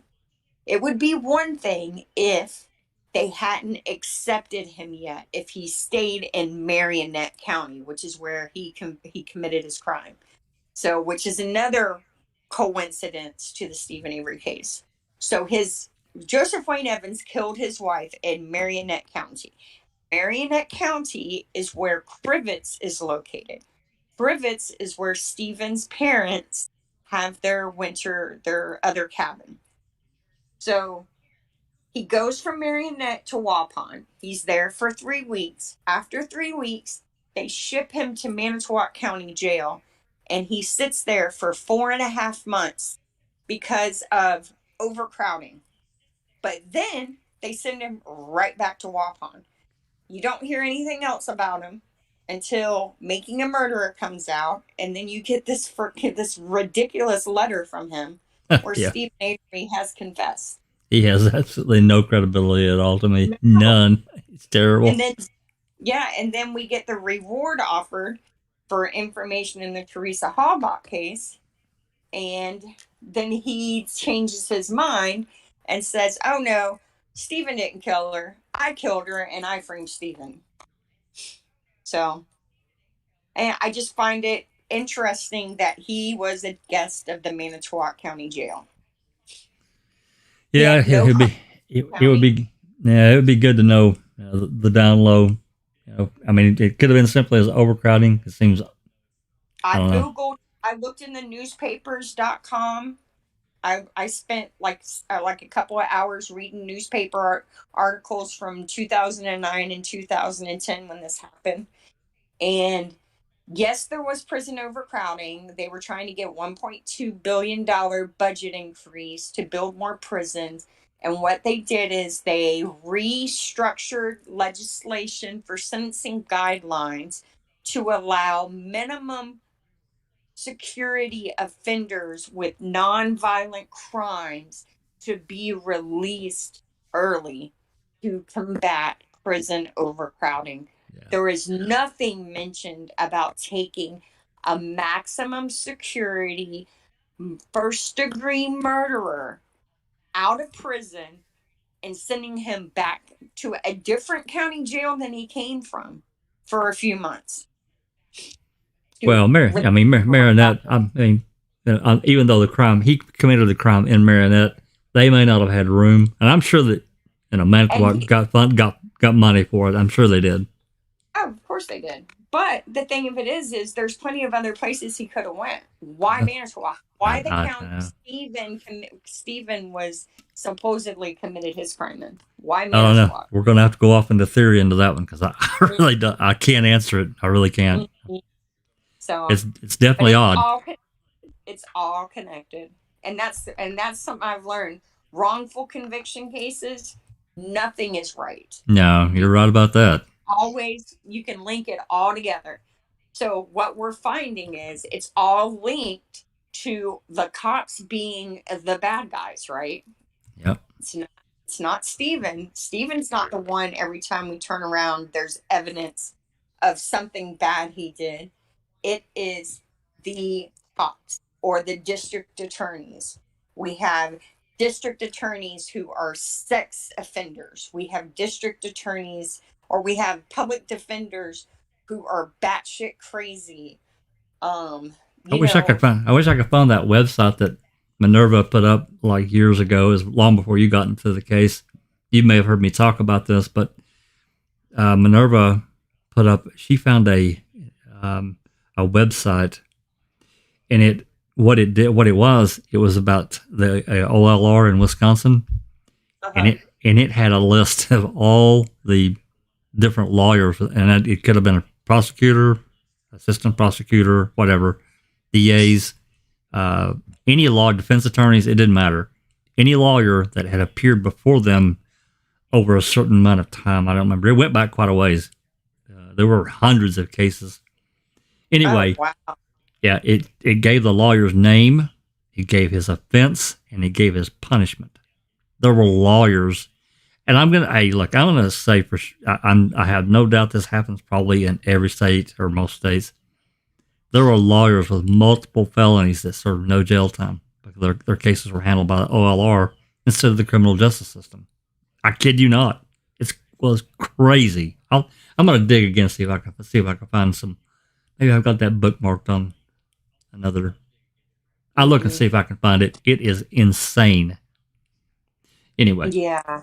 Disco. On there? I don't remember seeing his name, but that don't mean anything. It probably was. It was just blown away because some of these lawyers had committed multiple felonies and they didn't get any jail time. They paid a big fine, lost their bar card for a year or whatever it was. But a lot of them, a good chunk of them, did not serve any jail time at all. So. Yeah. Well, they don't.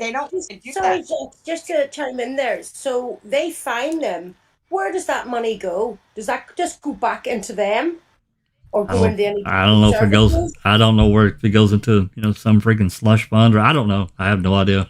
Because that's a money maker within itself. Sure it is. And that's probably why they're doing it, right? Well, you got to. I've always said the OLR. I just called it chicken shit for us. I got so angry when I was looking into it because you've got a pack of lawyers That's because that's what the OLR is. It's more lawyers that are judging their brother lawyers. So that becomes its own vicious circle of people that absolutely are going to protect themselves because they might be in front of them, that same group of lawyers at some point down the road. So you know what I'm saying? There's a bias there. Yes, but it's actually a monetary rewarded bias as well. They probably used the money to help pay for their salaries, right? Well, So, like, I would love to know where that money goes. Does it go back into the state? Does it go back into the? If they're just reaping these fines for not prosecuting, I would imagine. it should I be would hefty imagine. fines. I would imagine it goes into a general fund, back into the general fund, but I don't know that. yeah, You let's could, find yeah. out. That's a We good all They one. know. can operate on themselves because it's them literally policing themselves. That could have its own budget. Do you Susan? understand what I mean? Yeah, absolutely.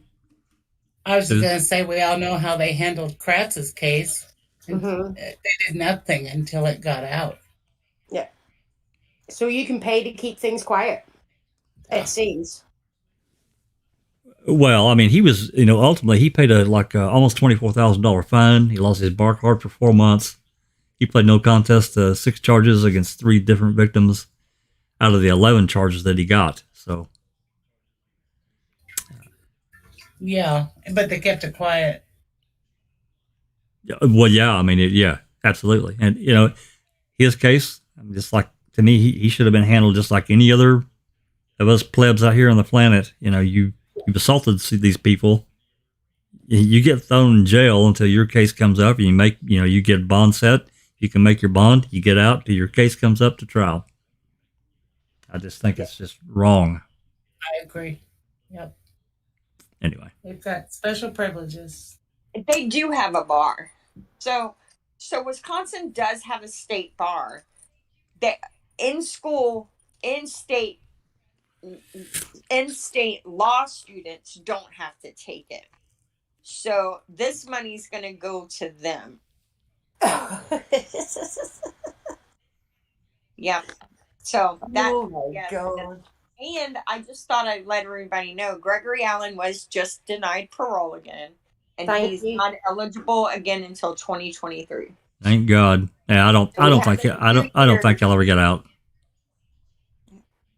But it's the threat for the key foods.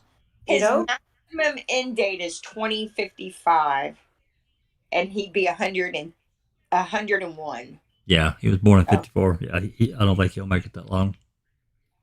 Oh, no, my bad. His mandatory release date, mandatory release extended supervision date is 2035. So that's gonna put him at he'll be almost 80. Is that right? Does that sound right? Mm-hmm. Yeah, that sounds about right. 54, so that's 46, and 35 is what? Yeah, 81. Yeah, something like that. Yeah, he probably wouldn't be dangerous at that point. Somebody kick his ass. But, I'm telling you, I think if he was able to get out right now, he would try. That's how prolific I think. That's how prolific I think that guy is. He would try to. That's when we find out that he was like in that lower security prison. What was it, in Dodge or somewhere like that? Mm-hmm. He's got a new mugshot too. They just took another mugshot of him. Yeah, I have to agree with Linda. She's put in the live chat that he'll never get out. I don't think he will either, Linda. Yeah. I mean, I hope not, but I know that they have done it. Well, the thing is, we can. That's no threat to us. But if you've been attacked by him, just even the knowledge of him being free, no matter where you are, would just give you chills. No. Yeah.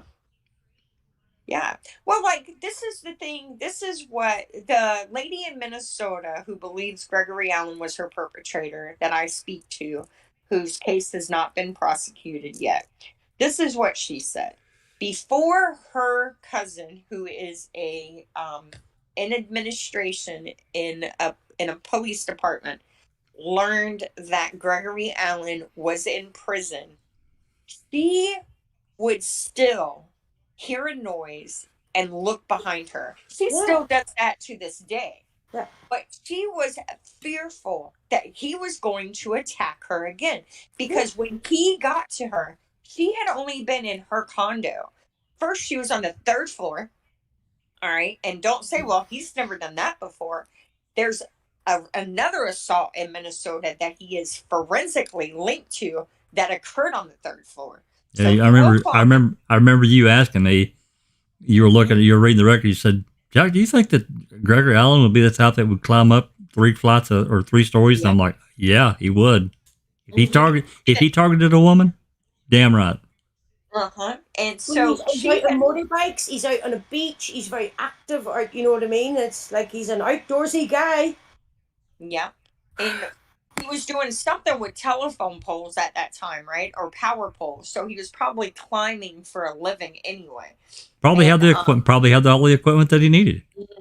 Yeah, and so, but she had only been in her condo for a couple of weeks, and when he got there, when he was trying to assault her, he said, "Oh, I see you moved." He said things to her that let her know that he had been tracking her for a while. Can you imagine the fear that you have when they don't catch your assailant, and you know that he had already been spying on you and you didn't know it? You know what I mean? And so he's still out there, for all you know, and maybe still spying on you again and is going to hurt you again. Yeah. And that's absolutely. what Wisconsin is doing by not wanting him exposed. There are women who don't realize that Gregory Allen was their perpetrator, who still live in legitimate fear that they will be harmed again. And these women deserve to know that their case matters, and he will be prosecuted for it, and 2, that the person who harmed them is behind prison bars and can't hurt them anymore. Yeah, that's what it comes down to. Yes. And we've always we've been like a bee in our bonnet for a while about Gregory Allen, you and I, and thank you so much for all this great work. It's so fruitful. But the thing about Gregory Allen, what was I going to say? It's just his protection, his level of what he's been doing and escalating around that area, and the victims that he has perpetrated on. Obviously, he's been quite prolific. And I just think that when all those depositions were going on and all the stuff that you found out, but I think the trial of Stephen Avery, because they didn't prosecute Allen for Penny Bernstein's, even though it was listed as attempted murder. Mm-hmm. Yep. And so there was unresolved, and then all these other unresolved ones. I think there could have been a thing where, if you brought him into the light, where he hadn't really done any time for his, it could have surfaced more victims. I know we were chatting about this, but I think that was the real threat. I think they knew there was more victims, and if it came out that Gregory Allen, he was, it was just people would have maybe come forward, because most crimes aren't reported. But if you're seeing somebody go down again for rape for Gregory Allen, and you find out that he's actually been, if they were reported right and convicted, you may have come forward. Mm-hmm. I think there was victims within the statute of limitations that could have come forward and could have caused real problems for Vogel and Kasorik. Real problems. Oh, yeah. Well, the thing of it is first-degree sexual assault has no statute of limitations. So if there was penetration, that's first-degree sexual assault, right? Second and third degrees are the attempted, where the victim was able to fight back, which I have a serious problem with that being minimized. So because you were lucky enough to keep him from, completing what he set out to do, your broken jaw, your fractured eye socket, and the overall trauma you were subjected to doesn't matter enough to warrant a first degree sexual assault. I'll tell you how oddly the law can work. In this country, it was in Edinburgh, a horrific crime. and it was two guys, and it was actually on a very busy subway that we used to, like an underpass, and they took this girl and assaulted her for hours. And it was like, and the only reason they got a hefty crime, it wasn't for the rape, it wasn't for the assault or the kidnap, but it was because they had a knife.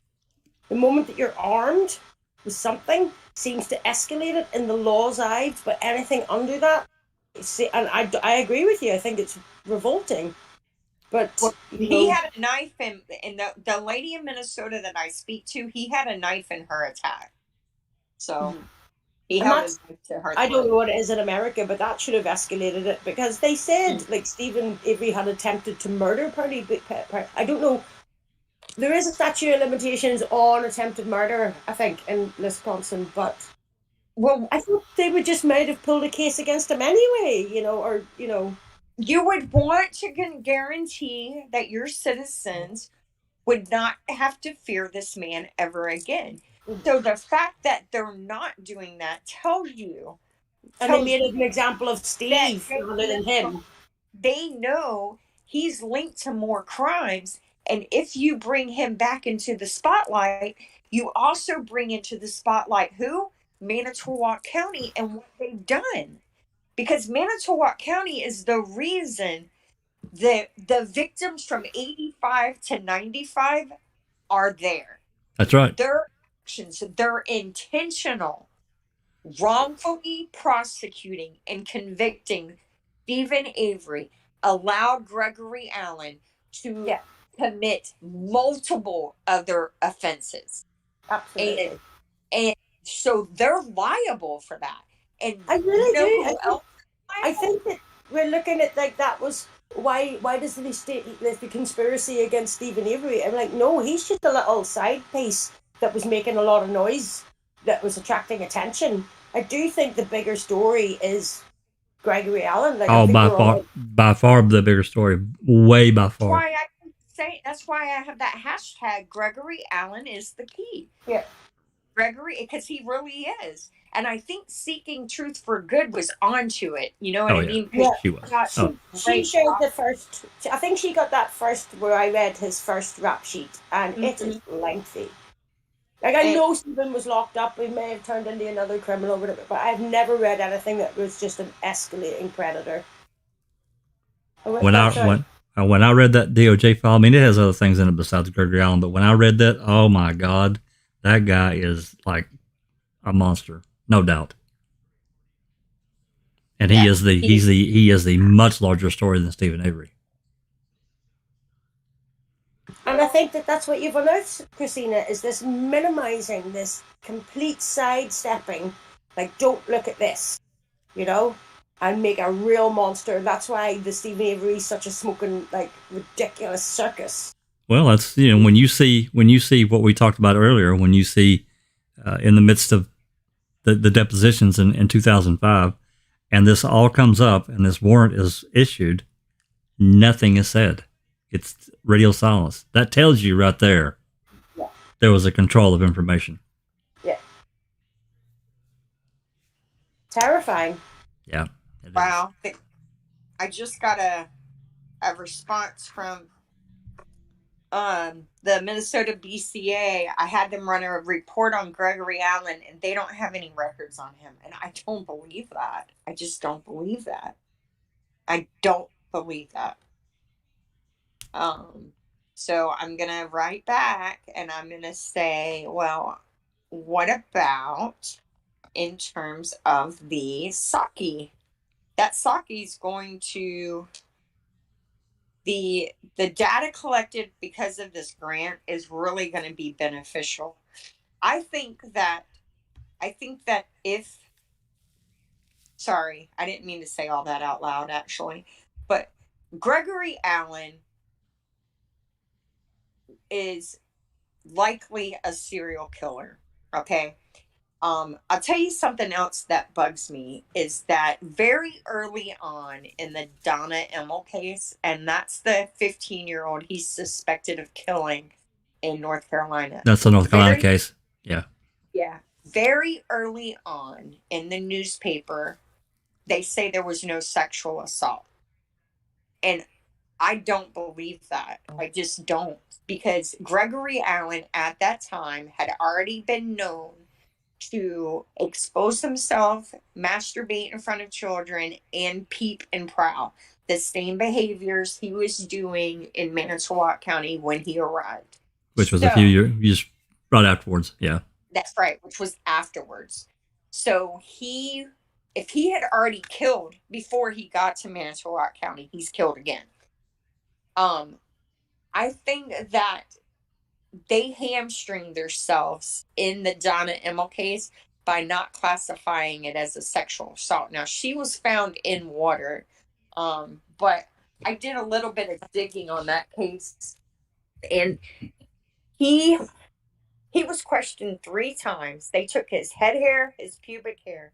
They took fibers from his flannel shirt. He was known to hang out at a bar that was attached to the store where she was at. There was like a county store, and that store had a arcade in the back. And she would hang out there, and he would hang out at the bar that was attached to it. The day after the assault, he had scratches all over his forearms. Her brother saw her go cut through the path in the woods to go home right by her house, and saw a young guy with a blue shirt follow her. Also, it's really weird in that the movement file we have from Green Bay. There's a piece of paper, and it's really hard to read. It's written in cursive, and it's from the probation department. And it says that he had a weird conversation with Gregory Allen. And Gregory Allen said that one of the reasons they suspected him is because his brother owned property right next to where she was found. But the only brother Mystic Jinx has been able to find that, and we know she can find them, right? Because she's good at that. Was born 18 months after Allen. This crime occurred, I want to say, in 76.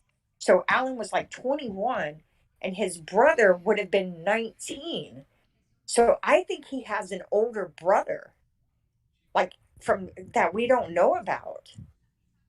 Yeah, I've not heard anything about any siblings, but I really haven't dug. Yeah, he's got Mystic Jinx found. He's got one full-blooded brother who's 18 months younger. His name is, I'm gonna forget, Jerome. His name is Jerome, and then he has his dad got married. His dad and his mom got married. They had the 2 boys. They got divorced. His dad got married again. Didn't have any kids. His dad got married again.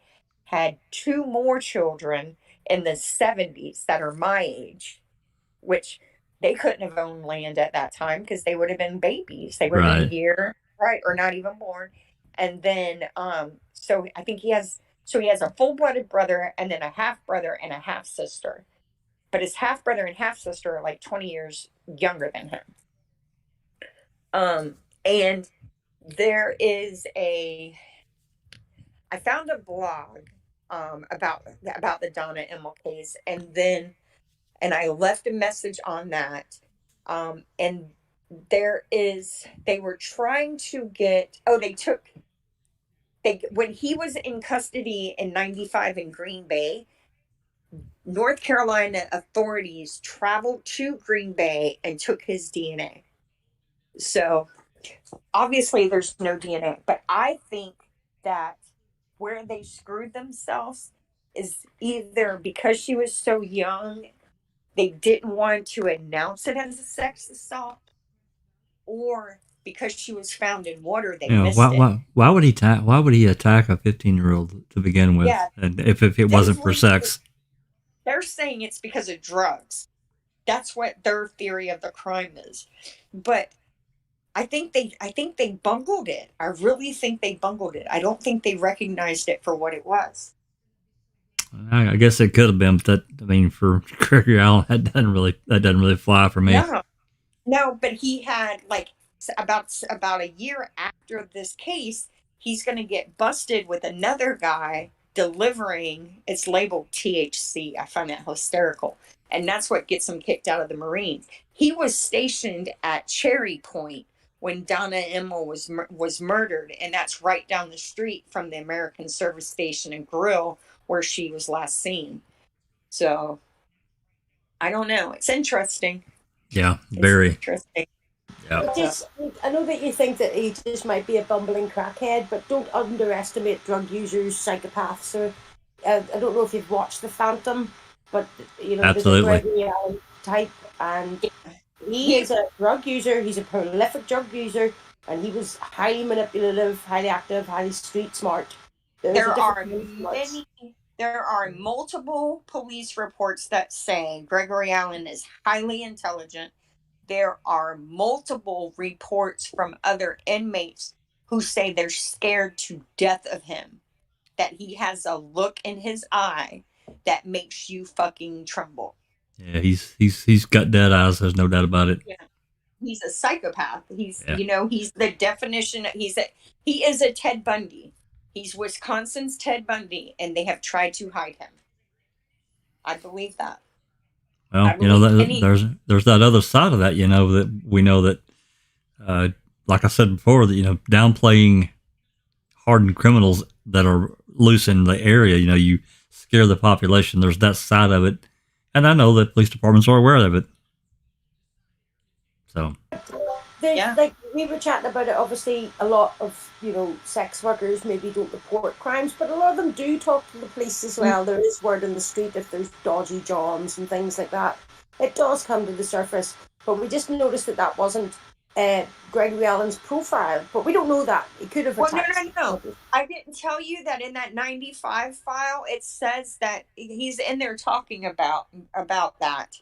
He messed with prostitutes. He messed with sex workers. He did. He also targeted what you consider low risk, if people who've been missed for like young girls at bus stops and stuff like that, which is a bit Ted Bundy because he went with he didn't really target sex workers as far as we know. He had a high prey, people who would be missed, young, athletic, kids, but vulnerable because they're at bus stops and stuff. But the good thing is with this Saki initiative, with this grant that they've accepted, is a lot of sex workers may not. They still go to the hospital and get the DNA collected. So, and they'll file the police report. The police are the ones that sit on it, right? Mm-hmm. But in order to qualify for the grant, they have to submit the kits. So if the kit exists, then it's going to get tested. So that I'm hopeful for that. That's a good GoFundMe to set up. Well, they've got the funds. That's what she's saying. They've got the funds. Yeah, they've got the money. They have the money. That's how they got the money. They had to account for every sexual assault kit they had in every law enforcement agency in Wisconsin had to count their kits. When they were collected, give the case number for it, the age of the victim, what kind of kit it was, what kind of assault it was, where it happened, like a brief bio, whether they've done forensic testing on it or not, why they haven't done forensic testing on it if they haven't, where the kid is now, let's see, whether the assault was reported, the age of the victim, did I say that all right? The type of the sample, and all of that. So do they have to have a criteria to meet the funding? That's all. They had to do all that just to get the money, and they got the money. Right. So they did. So it's done. I want that report. That's all. And that's what she said earlier, that Larry Levana said, we don't have anything like that. Yeah, I keep that from everybody. They don't have the information, but you got the money, so you have the information, and you've already done the work. So when you're wanting to charge me a bunch of money to do this work, you've already done it. Right. Yeah, so you're just trying to blow me off. You think that I don't, you can just tell me no, and I'm not going to find out. I'm not going to go find a reason why you should tell me yes. They don't know me. It's just to try to get you to stop pursuing it. Yeah, that's it. And that's what makes me mad, is because these people matter, right? These cases matter. Of course they do. Why are you not wanting to solve them? Why are you not wanting to make sure Gregory Allen never leaves prison alive? So when we went back, because I've got a theory of why the Sandra Morris event happened. Like, he was exposing himself to people at bus stops in the early morning in Wisconsin, in the area, going up. And it's just too similar for her to be drunkenly linked to Sandra Morris about, like, if that could be Stephen Avery. And I do think that is something that would drive somebody who was of low intelligence and at the end of their tether, that would be maybe linked to this. Like, he didn't know him. I know they've never alluded to it, but what if they heard rumours and there was other things happening and it was going to, you know, Steve was pissed off about it because he wasn't doing that. It was Gregory Allen.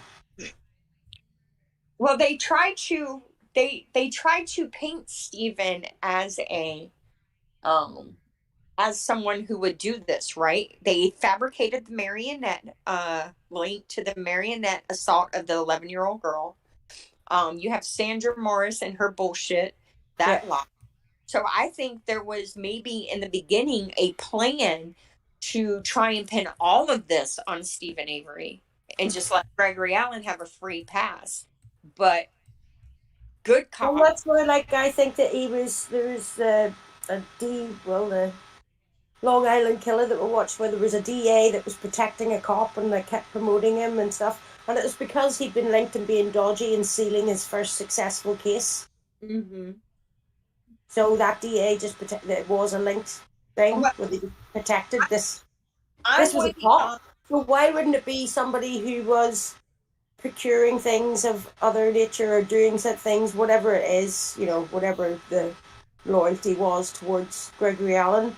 See, but here's the thing. Here's what bothers me with it just being trying to protect Gregory Allen.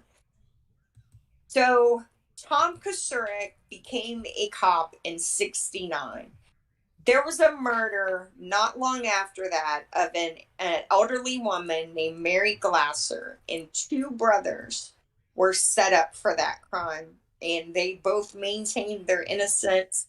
No DNA, no forensics. The only link was the eyewitness testimony of a 13-year-old girl who later claimed that she never saw anything and they made her say what she said. I think Tom Kosurik finds people he doesn't like, or with property. He takes crimes and he solves his personal grudges by setting these people up. And the reason I say that is because, so there's one case. Then you have the Deb Sukawati case. All right. Mm-hmm. That guy has maintained his innocence. He died in prison maintaining his innocence. Yep. Then you have the Mary Ziegelbauer case. Now, the Mary Ziegelbauer case is interesting for a couple of reasons. One, her brother is the county executive, and he has a peripheral role in the Stephen Avery case. Two, he lived not far from Gregory Allen. She was a very attractive woman, and the description of the crime fits Gregory Allen more than it fits a 15-year-old learning disabled kid who they convicted of it. I think that Tom Kosurik, because he's always worked with kids too. He worked juvenile police work. I think he finds young kids that he don't like, and when he gets a crime, he just fucking fits them up for it and gets rid of them. It's like selective gene pool editing, right? You put them in prison, they can't propagate. It's sick. It's really sick thinking, but you got to think like them in order to figure out how to catch them, right? Well, the thing is, like, it just echoes, like, I know what hoods and gangsters are like from where I live. Like, it's the same all over, you know what I mean? The fact that they've been there and entrenched and have badges now, and they're voted in. Like, we talked about that Dixie Mafia and things like that, and that's what they do to get the sheriff, and then they just rule everything. It is racketeering, it's intimidation, but you can put them through the ringer, through the legal system. So it's a terrifying proposition to go up against them. You know, these people have no morals. I know what gangsters are like. They would screw each other over, as Jean Cousset, actually said about, what is it? Was it Kusurik? That he would stab you in the back? Yeah. And that's how gangsters work. They're always looking over their shoulder, like, because they're always screwing somebody over. And a way to move up into the organization. Yeah.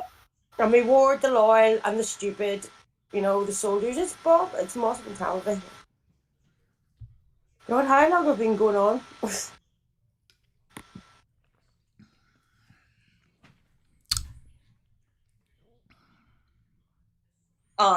Well, they're really, I think that Gregory Allen has, I find it very telling. To me, it looks like he's the connection to the underworld, personally. I don't know. I'm not saying he was a drug dealer or with that there. I think there's sometimes you just need that kind of guy, and he's that kind of guy. Underworld so much as I think Kusurik and Vogel are elitist, and I think that they think they know who deserves to live in society and who doesn't, right? So being one is a sheriff and one is a DA, they can change someone's fate, right? So let's say you see somebody who, like Stephen Avery, a low IQ, hothead who killed a cat. So he's on your shit list. So, and then he had the nerve to mess with Sandra Morris. So you get rid of him. Yeah. Then you have the low IQ kid who maybe he was part of the Big Brothers Big Sisters, or maybe Kusurik and him had to run in. So you get rid of him. I think it's elitist thinking more than well, it'd be anybody who would show who just wouldn't do what they say, you know? They just want to be surrounded by power and control. Yeah. And anybody who would ever go against the grain, you make an example of them. Like, I talked about this before, like, if anybody thought that Stephen Avery was guilty, like when there was that 50-50 and then the shift happened after the press conference, we talked about the locals, and then I began to really sense that vibe of like, well, if they can do it again, it sort of like instills more fear in the community. Because even with the eyes of the world on it, it still happened. Because that's how much power they have in the community, you know? I don't know if the world at the time, but it was quite national. And I think they have a very well-equipped organization of corruption, you know?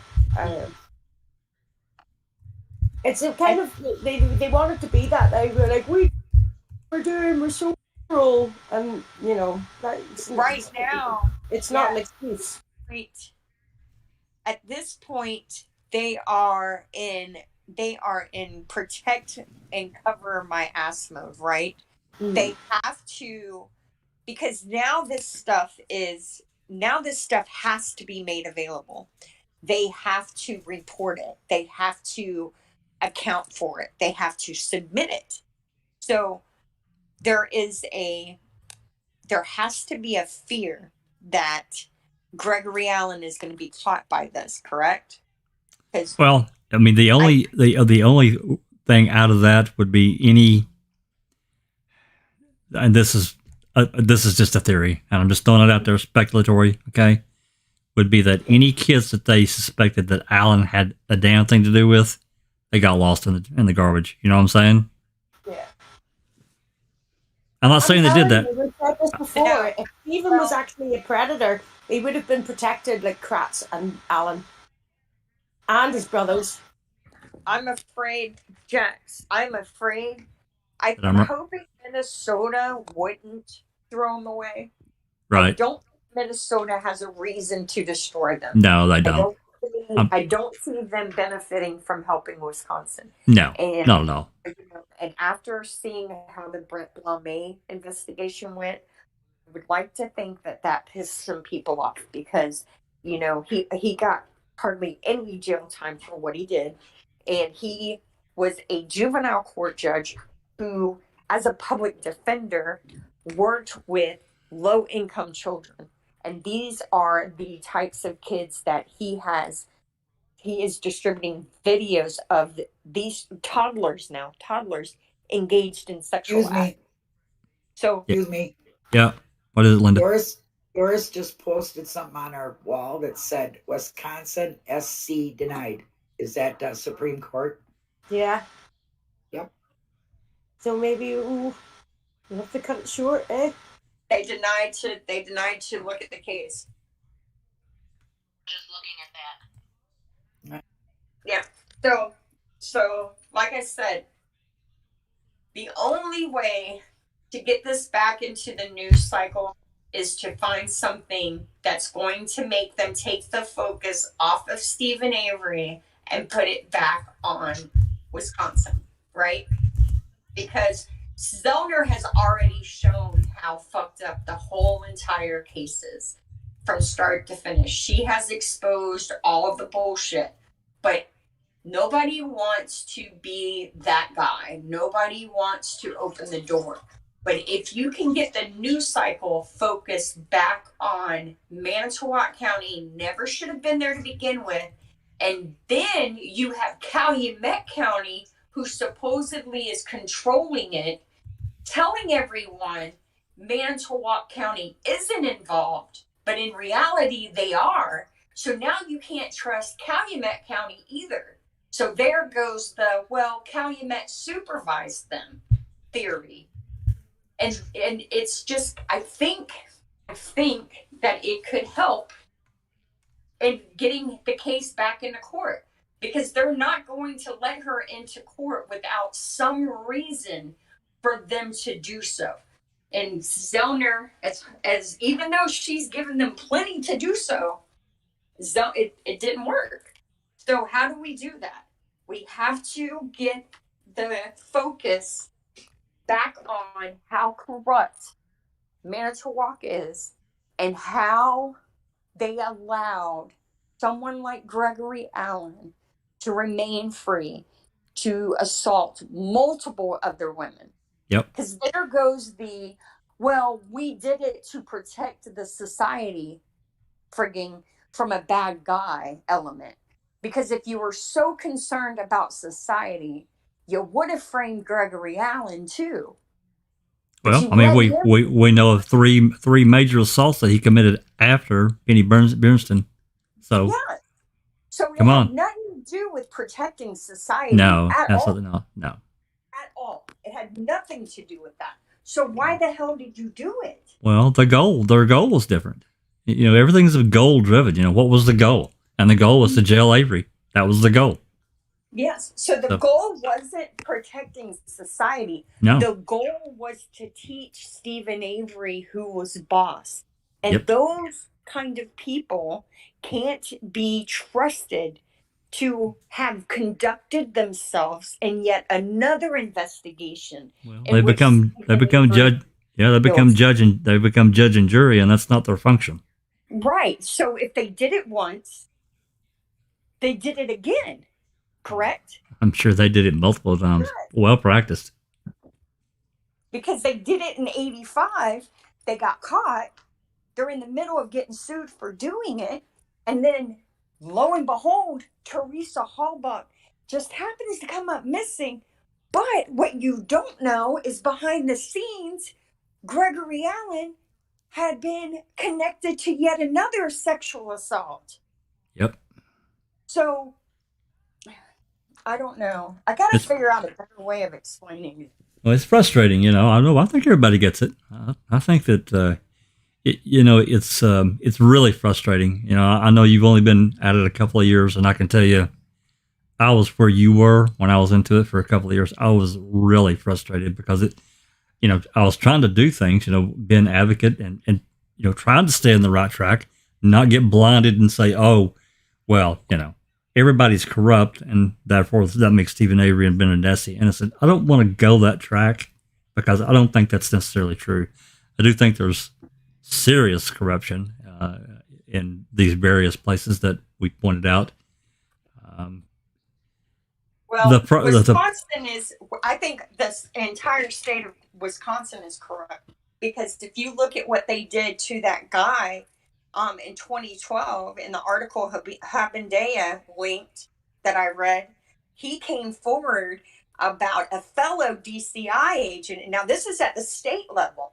So a fellow DCI agent is modifying illegal AR-15s to shoot automatically and had been doing it for years. Well, look at what Fassbender did in 2000. He posed as a lawyer, a defense lawyer, so this guy could get this guy's case that they wanted to convict, and it worked. And the court said it was okay. What? Yeah. Well, they fired this guy for telling on the guy for. Oh yeah, they don't want no whistleblowers now. Come on.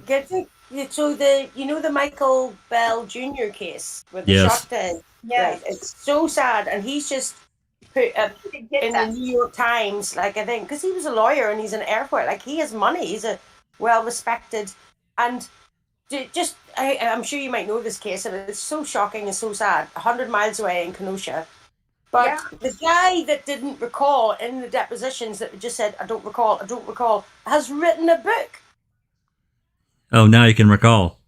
Now he can recall everything. And it's honestly, hands down, that's when I saw that case, I was like, wow, this really is quite deep. Because it's terrible. A reputable family. They did it, and they sacked the guy who couldn't recreate the 3D version, even though they'd spent money and hired it. I was like, somebody's green lighting that at a real high level. Grant things to get, and they just dumped him because he physically couldn't recreate the narrative that they wanted to shift. So there was money being spent to bring in these experts that couldn't recreate it and then discarded. That's crazy, your taxpayers' money. And they were Michael Bell Sr. talks about being threatened, and the guy that shot Michael Bell committed suicide. And I have a feeling that he wasn't corrupt and he couldn't take it.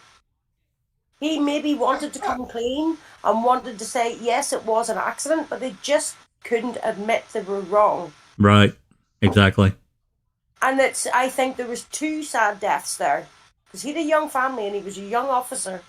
And I think the pressure of that and the sadness of the event, because it was so excessive. Never seen anything like it. He was outside his door and they were all over him. And the confidence to do that to an individual, to me, it's just pure arrogance. It really is. And I'll talk about another case that I think is race-related that I saw, and it was a Indian guy in a college town, and he was found in the woodland, and they said he was frozen, and then they were no, he wouldn't have gone there. He was going to walk to the bar and stuff, and then this guy came forward because he was caught on footage, and I've never seen anything that looked like Mississippi Burning kind of confidence character. When he walked about the thing, he knew everybody in the town. His family knew every town. It turned out it was blunt force trauma to the head. They wouldn't release the body. And it turned, I was I didn't want to think and be biased and go, he looks so racist, it's unbelievable. Even when the police group there, he was only 23, much older than the guy that he killed. But the confidence of that, and it ended up that he was pulled through the court, but then because he didn't die of hypothermia, there was blunt force trauma marks all over him and footage of him taking him there. And then he actually got acquitted and he's free now because it was so small a town. I actually got that vibe. They're wow, that can really happen if you've got everybody in your pocket. Yeah. Well, look at what they've done to this case. You know what I mean? It's corruption is It's rampant. Who wrote the book in the Bell case? A DCI agent or a Kenosha? It'd be interesting. Might be interested in trying to get my hands on that and read it. Yeah. Because that was to remind you, like not Josh Cole, Brad Schimmel said to Michael Bell Sr., this is the thing that clinched me. He was like, don't take this to trial. The jury always sides with the state. This guy was a lawyer, right? And this is the Attorney General telling him not to go to trial because the jury... How would he know that? And why would you say that to a grieving father? Well, because they wanted the case to die. That's exactly why he was saying. But then the thing is, like, they always side with the jury. And we all know about jury tampering. But to openly say that confidence to a lawyer, it's arrogance. A low IQ bumpkin. It's pure this guy arrogance. was a lawyer. Pure arrogance. Because you know you got the jury. You know you control the jury. The police threatened him. The judge. The police came round to his house and threatened him. I don't think people recognize how rampant corruption is in Wisconsin. It's prolific. It's absolutely prolific. Well, I think we should probably announce, if everyone didn't hear Linda a minute ago, that Wisconsin Supreme Court has denied hearing Avery's case. So the next step forward to me is the only route she's really got to go now is to file in federal court. I mean, I guess she could. Well, I don't guess she can do anything. She can do a new 97, can't she? A what? A new 97406. She can do a new 9746. Yeah, she could. Yeah, that's true. She could. Yeah, and that's what they suggested she do. Well, yeah, I'm sure they would love her to drop this completely. But yeah, I don't know that she'll do that. I don't know. I think she'll. Well, I don't know. I'm gonna bet she's gonna file in 7th Circuit Court. Yes, I like that. She'll go back to the circuit. I don't think she'd remit either, because she'd have to lose everything she put in this motion to do a new one. Yeah, she would. She wouldn't do that. I don't believe she would. No, I don't think she. No. We got a couple of comments here, Christina. One from Patricia Victoria. Welcome, Patricia and Sandy Zappa. It says, one thing that always comes back to my mind is during an interview with Stephen, told an officer, quote, "It smelled like smoke," unquote, right after the officer asked Stephen if he wanted a cigarette, and he said no, he didn't. He don't smoke. And then she said, and the officer just came off so odd. Yes, that was weird. Being told that, and then caught my attention because you could clearly hear that he was thinking, "Oh, damn." Yeah, that's true. Yeah. Mm-hmm. Yep, I agree. That was odd. I think there was a hand-picked crew. So, yes, there was 200 officers that worked, quotation marks, strike through, framed. But anyway, I think there was 200 officers on the Avery property, but they didn't know. Not all of them had a clue, right? They were the extras in the movie. You had the main actors, because that's what this is in reality. It is a bad movie script. So there's somebody on YouTube about crisis actors. Yeah, that's what they were. It does feel like some of them are real. It is like when they pointed it out, I was like, "Oh my god, that's so odd." Yeah, it's a very good point, Disco, because that's what they did.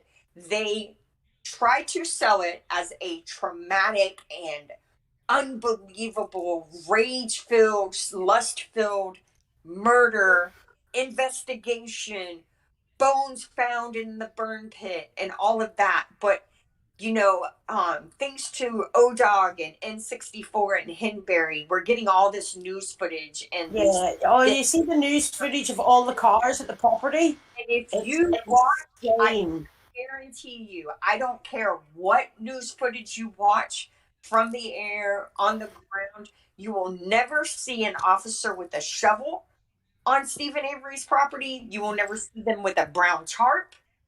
on Stephen Avery's property, you will never see them scooping not the first bit of remains out of that burn pit because they were never there. The only thing we can see them with the bobcat. That's right. That's the only thing they did is they took a skid steer and they spread it out to make it look much bigger than what it was. And the guy found it so funny that he stuck his tongue out. Not even that. It's literally 101 how to destroy a crime scene. Yeah. I mean, I've never known anywhere to go. If you thought there was anything valuable in there, get a skidder and not brushes and like lines and Yeah, it's so ridiculous. Team. But you know what? The appeals court, I mean, obviously we're all mostly pessimistic by now. It's not what it's like with wrongful convictions. I'm just thankful that Stephen Avery isn't on death row. They tried though, didn't they? Yeah. Well, there was talk about bringing back the death penalty at the time. Yeah, but he would have been grandfathered, and he wouldn't have got the death penalty. No, but but it is scary to launch that. That's how big a campaign it was. Yeah. And I don't know how you would revert, because I think, Linda, you told me that you were one of the first, actually, to abolish it. You and Wisconsin. No, it was Wisconsin first, and then us. Yeah. The only reason. So why would you revert all that time later? Mm-hmm. We wouldn't. We've never even brought it up again. Well, you always want to get rid of that which you're ashamed of. So, right? So they were ashamed of what they were doing to Stephen Avery. So they wanted to just kill him and put him out of his misery and get him off everybody's minds. Right? Because if they had done the death penalty, convicted him, had him sentenced to death, had him killed, then everybody would move on. But him being alive, making a murderer coming out, always on everybody's mind, everyone who participated in putting him in prison wrongfully reminded of this. And this didn't just originate in Manitowoc County. Peg Lautenschlager, Gahn, Fallon, Griesbach, they all know. They know that man deserved to be in prison. And they felt that him going to prison for the rest of his life was an acceptable outcome than the state of Wisconsin and Manitowoc County having to accept accountability for allowing Gregory Allen to remain free. So the question is, did they kill a woman to get it done? Or did they just get lucky? I mean, I have a very, very strong feeling in a lot of ways when I've seen cases that this really could be, as vague as it is, death from misadventure. And whatever they revealed about it was uncomfortable for the family or something. There's something that links some shame there for some reason. I'm thinking back. You're breaking up really bad, Sunshine. I'm thinking about back, long time ago, and I don't remember how I found the link, but it was to Web Sleuths. And of course, there was a lot of stuff there from 2005, and I remember Jinx could probably tell us a lot more because she was there more than I didn't really participate there much, but she did. But I think that was the first place I remember seeing people talking about bringing back the death penalty. Of course, they couldn't have done anything because the crime had already been committed, so it wouldn't have applied. But it's like, there was definitely a certain section of people that they would have liked to have killed him. As I said before, I could probably talk endlessly about it. It's so bizarre for me. It's like state-sanctioned murder.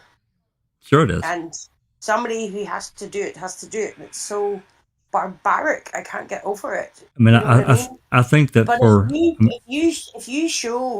if the TV channels could show public executions, they'd be the highest rating. I guarantee it. I'm sure they would. Well, I mean, but it's true. Like, I used to be a pretty big death penalty. I was like, yeah, kill that son of a bitch. But as time has went on, my position is completely reversed, And my position now is that it has to be a case of undeniable. It has to be rock solid, undeniable proof of someone committing a heinous crime. Otherwise, put them in jail for life. Lock them up. Just lock them up. Because there have been too many cases that we know about that people, they found out after the fact, oh, damn, they didn't do it. Yeah, they didn't do it. And it's been shown that the families also don't want it sometimes of the victims. Yeah. Like, they don't want them to be executed. They don't Agree. want more death. Right. You know? Because it's not a deterrent. We talked about that last week. Mm-hmm. I think Susan was talking about that. It's not a deterrent. It's continually proven not to be. That's correct. Never been.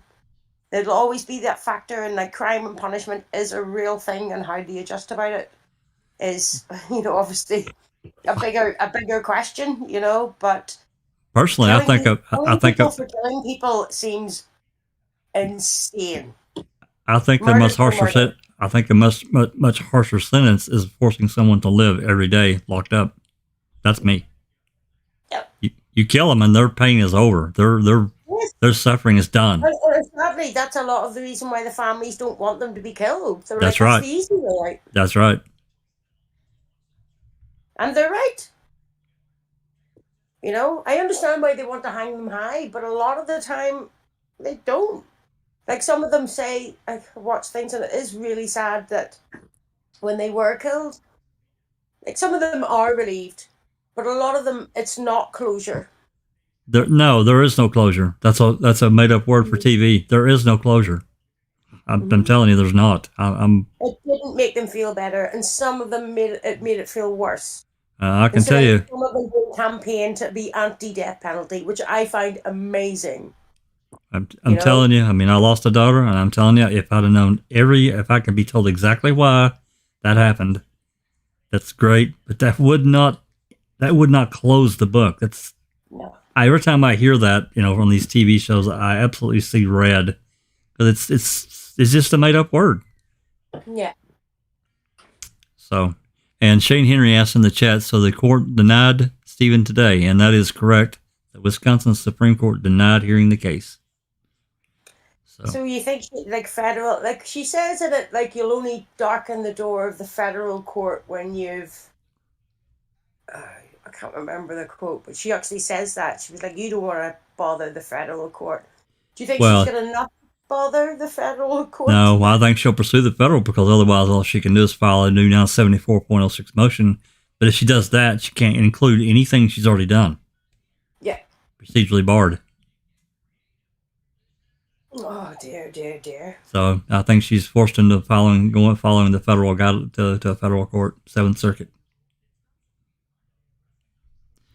But it would be really interesting, I think. And federal does mean like FBI. I don't know what that means, but it means it takes it out of the circuit courts, which it's out of the state court. It moves into the federal court and the federal guidelines, and the federal guidelines are different in overturning cases because of EDPA.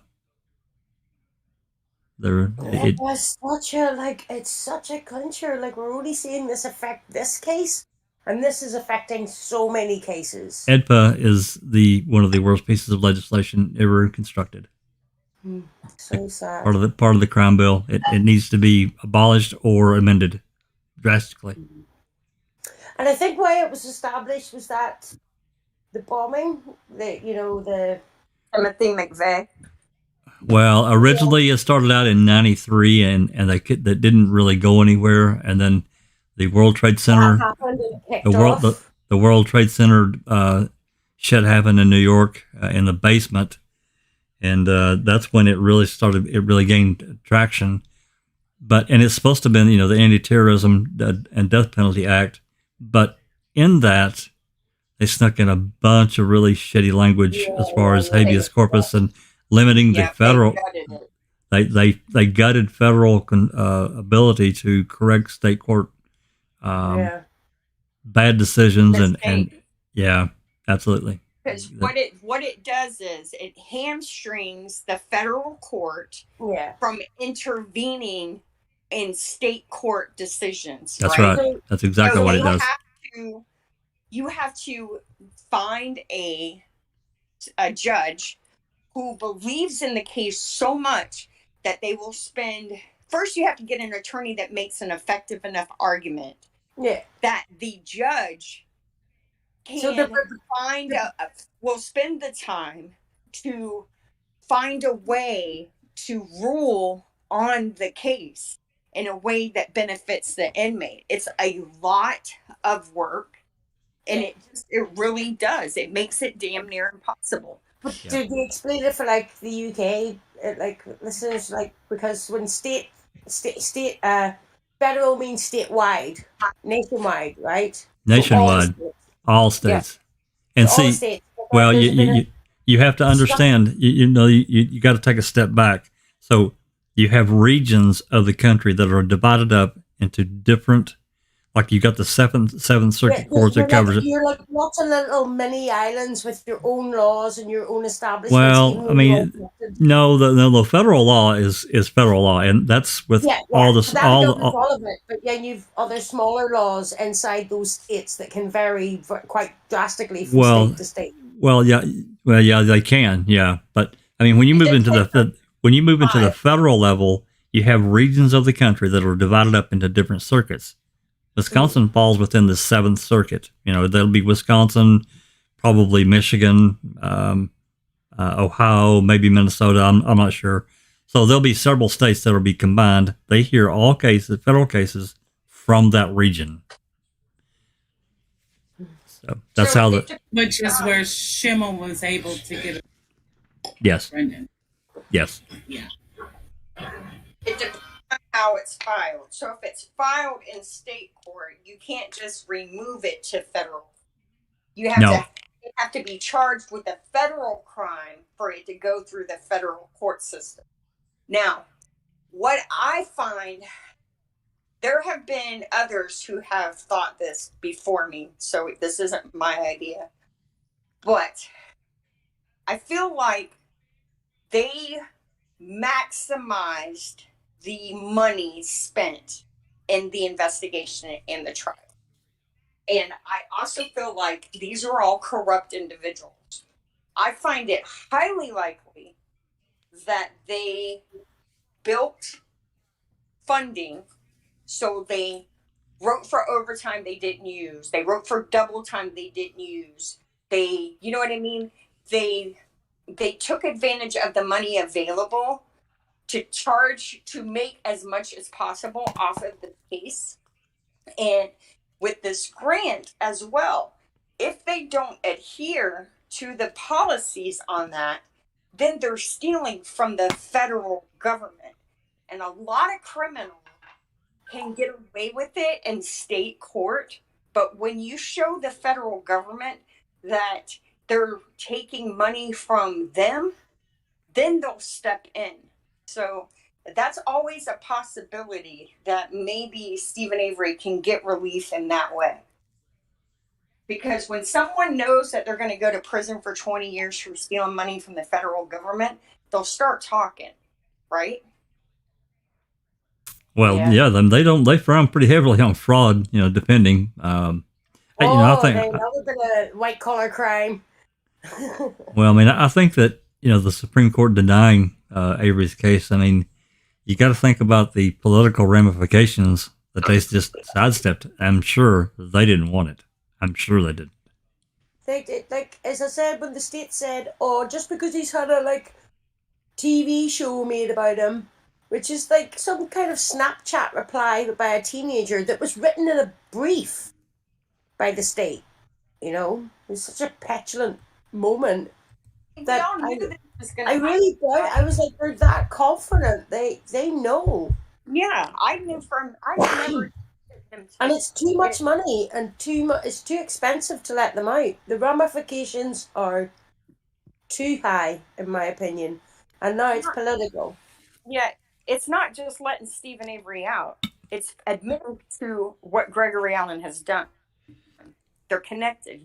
Remember that. Yeah, definitely. But if you to circle back, that if he gets out, he's been wrongfully convicted twice.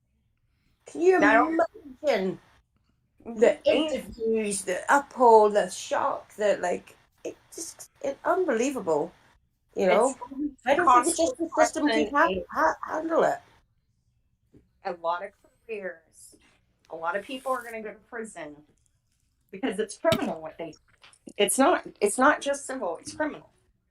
They to get this done. So. And I do think that we can be frustrated about it, but it does seem to be a big push with the youth that they do want social justice reform and, justice reform and, being ethical about things and wasting the planet. They seem to care and should give them a wee heads up. I just want this younger generation. I'm hoping this younger generation coming in will they'll move past this, good old boy system bullshit and correct the problems. And justice, if it's fair for one, it's fair for all. And I got to give a big shout out to my good friend, license plate Jamie Hart. Woo! Yeah. In the chat.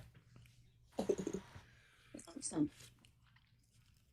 I know it's really sad to learn about the denial, but we do have to admit that none of us were actually surprised. Are we just prepared for perpetual disappointment? Well, I'm not shocked. I'm not surprised. Yeah. But Christina, I wanted to say that, it does go back to Gregory Allen, but beyond Gregory Allen, it's really about Zerg, Vogel, and Lautenschlager. Yeah, absolutely. That's the bottom line. And I want to make sure I understand this.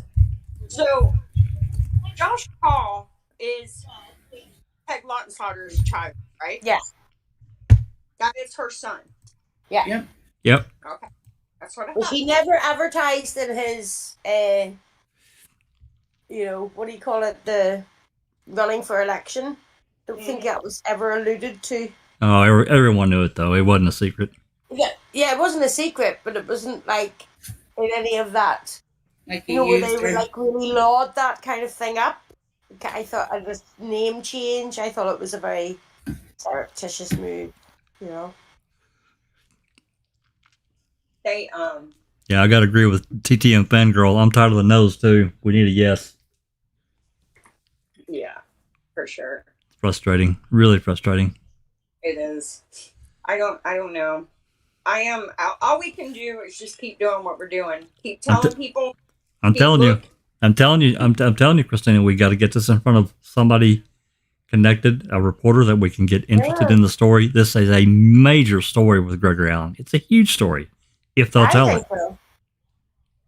Not to be but we've been communicating from quite early on, because it's when I first joined Reddit, and I found that Gregory Allen thing, and I was like, who's this guy? And went off and had my own thing about him, and he was always there's something about this guy that is not going away from me, and thank you, Christina, again for unearthing, because I knew it was. I was like, what? This shouldn't be even half of it. I can't believe that there's.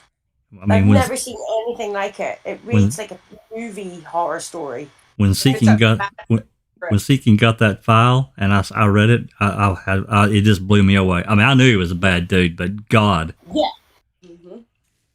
So, to see, because I'm always interested in the peeping Tom thing, everything you like to know, and if he's a master manipulator and knew the streets, knew connections, knew how to do this, do that, and I'm always freaked out about the coincidence kind of thing, but photos in the story. Photos of people, photos of using people to bribe people or get involved in things. Teresa took photos. There's just the story about the attack on the beach with Dave. He says that he thought he saw somebody filming it, and all this film, and it became really odd to me. Do you know what I mean? So it really freaks me out with her camera being missing, her expensive camera. Or Hasselbach camera? Yeah. Yeah, we don't know where it's at. Yeah, because that's the kind of camera that you would probably use to take the boudoir photos and things like that. Well, yeah, wedding photos and, personal photos. Yeah, that's a good camera.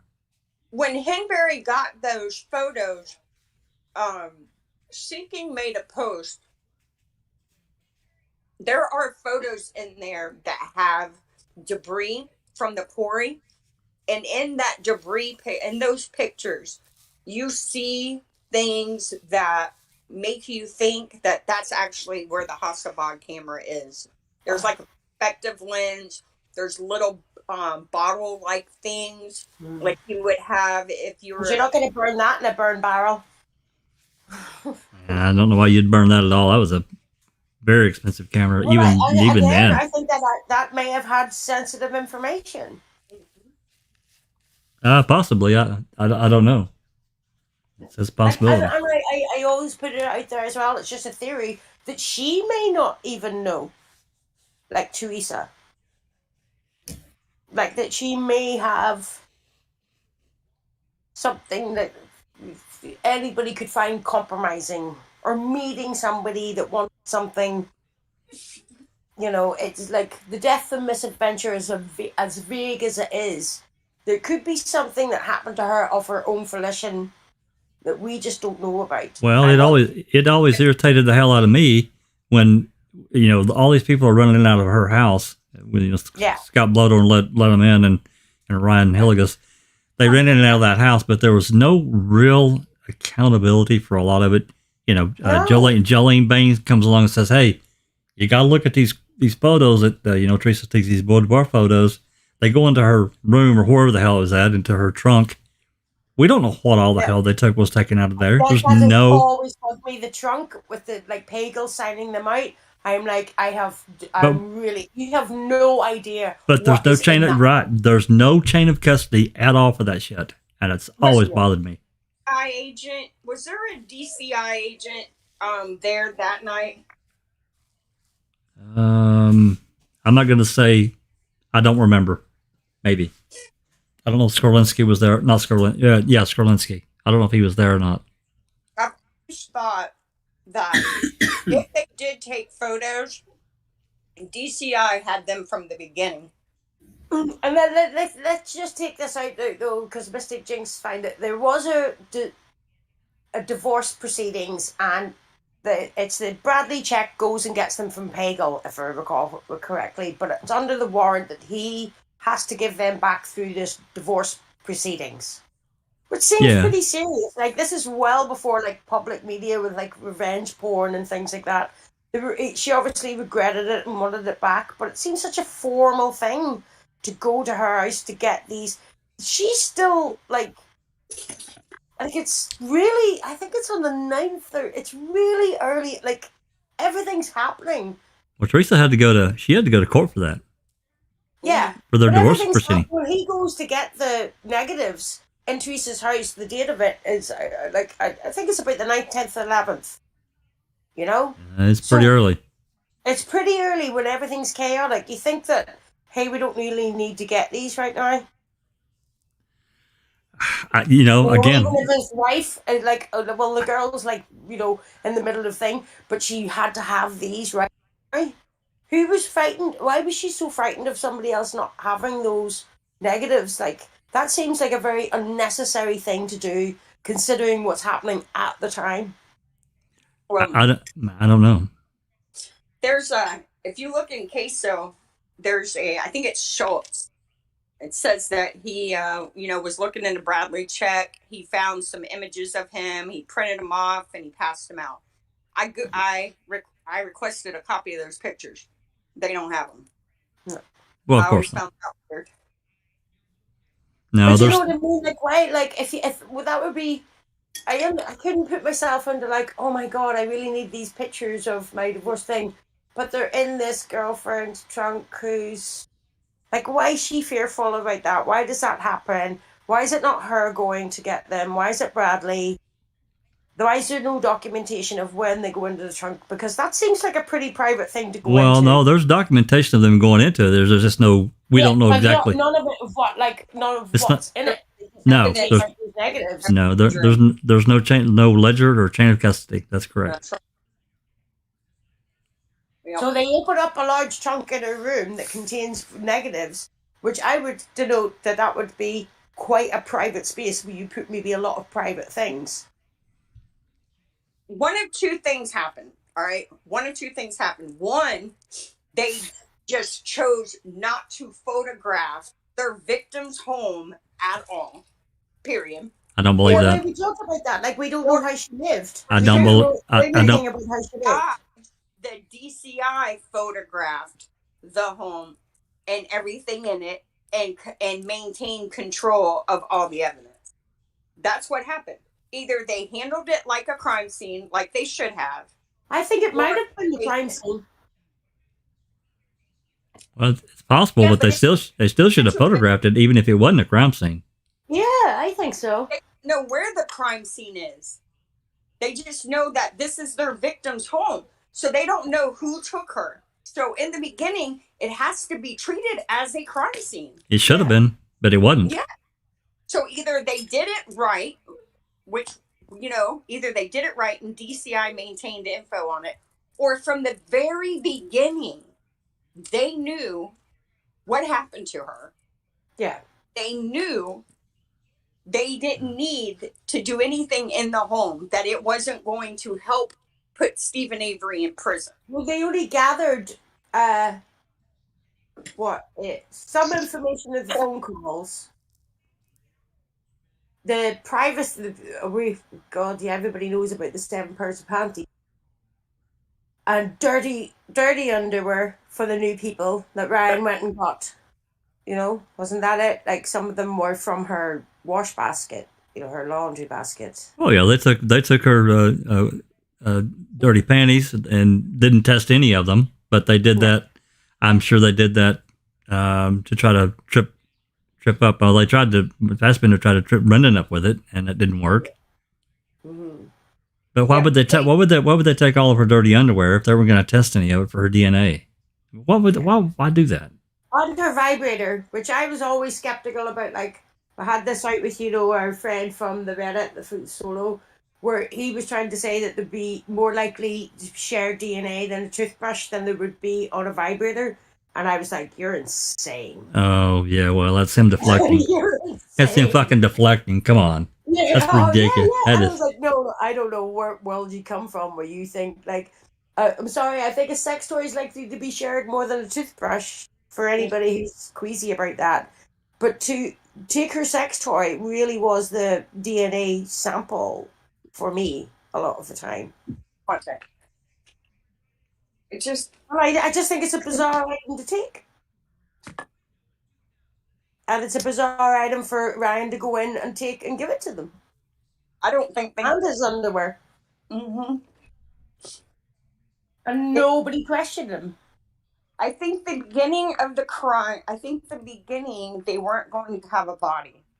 For some reason, they were going to do a no body case, right?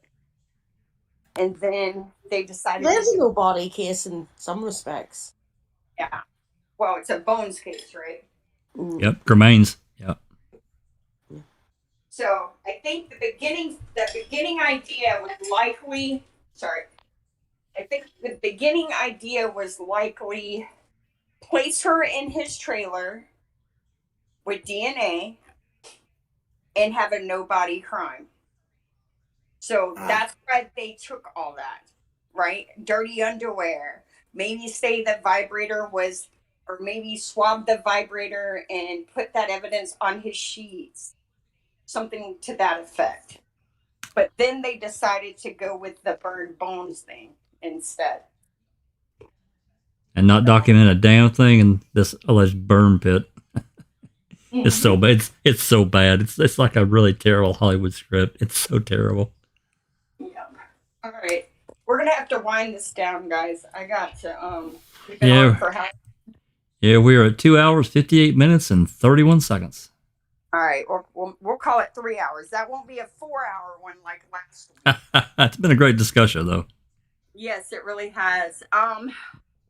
So I'm going to work on getting the data that these agencies would have had to have provided for these grants.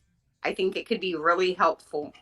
Okay. For a this. And if anybody has personal reasons or anything like that they want information about their state, contact me, and I can help you try and find the website for your state. I don't know. What a great discussion, guys. I hope everybody enjoyed it. Absolutely. It's I really enjoyed it. Thank you so much again, Jax and Christina. You know that DA has been in by being my bonnet for since the start of this case. I didn't do anything but stream it and run my mouth a little bit and throw up some PDF files. We all talked. We all participated. I know, but you did a lot. You did this legwork and, reaching out and getting a lot of this.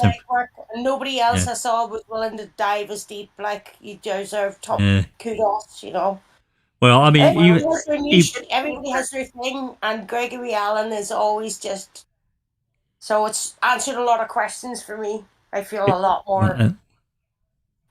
Again, even beyond Gregory Allen, this is a much larger thing as far as these untested rape kits. It's a major thing to me. It's such an embarrassment. It's just embarrassing to me. Yeah, it is. Yeah, and unfortunately, every state has them. That's right. You're right, Linda. It's really bad that they all have them. It goes to show you that law enforcement has been predominantly ran by men, and men don't see budgeting reasons or budgeting concerns for testing these kits predominantly. Yeah. I'm not saying that's another story for another day. Yeah, that's another deep dive. That's a whole new thing. Christina, what's coming next week? What's the plan for next week? Do you know yet? I don't know. Something interesting, I hope. We'll see where this leads us. I got a bunch of FOIAs that got answered. It doesn't look like anything good, though. It looks like everybody's telling me to go jump in the lake. Of course. So I'm gonna go. And any reporter or investigator would tell you that you're exactly on the right path if that's happening. Mm-hmm. I think so. I think they're all scared of me. Or pissed off at me or mad at me. So we'll see. But I don't know. I'm gonna see where this leads. I think this could be really, really helpful in helping us track him.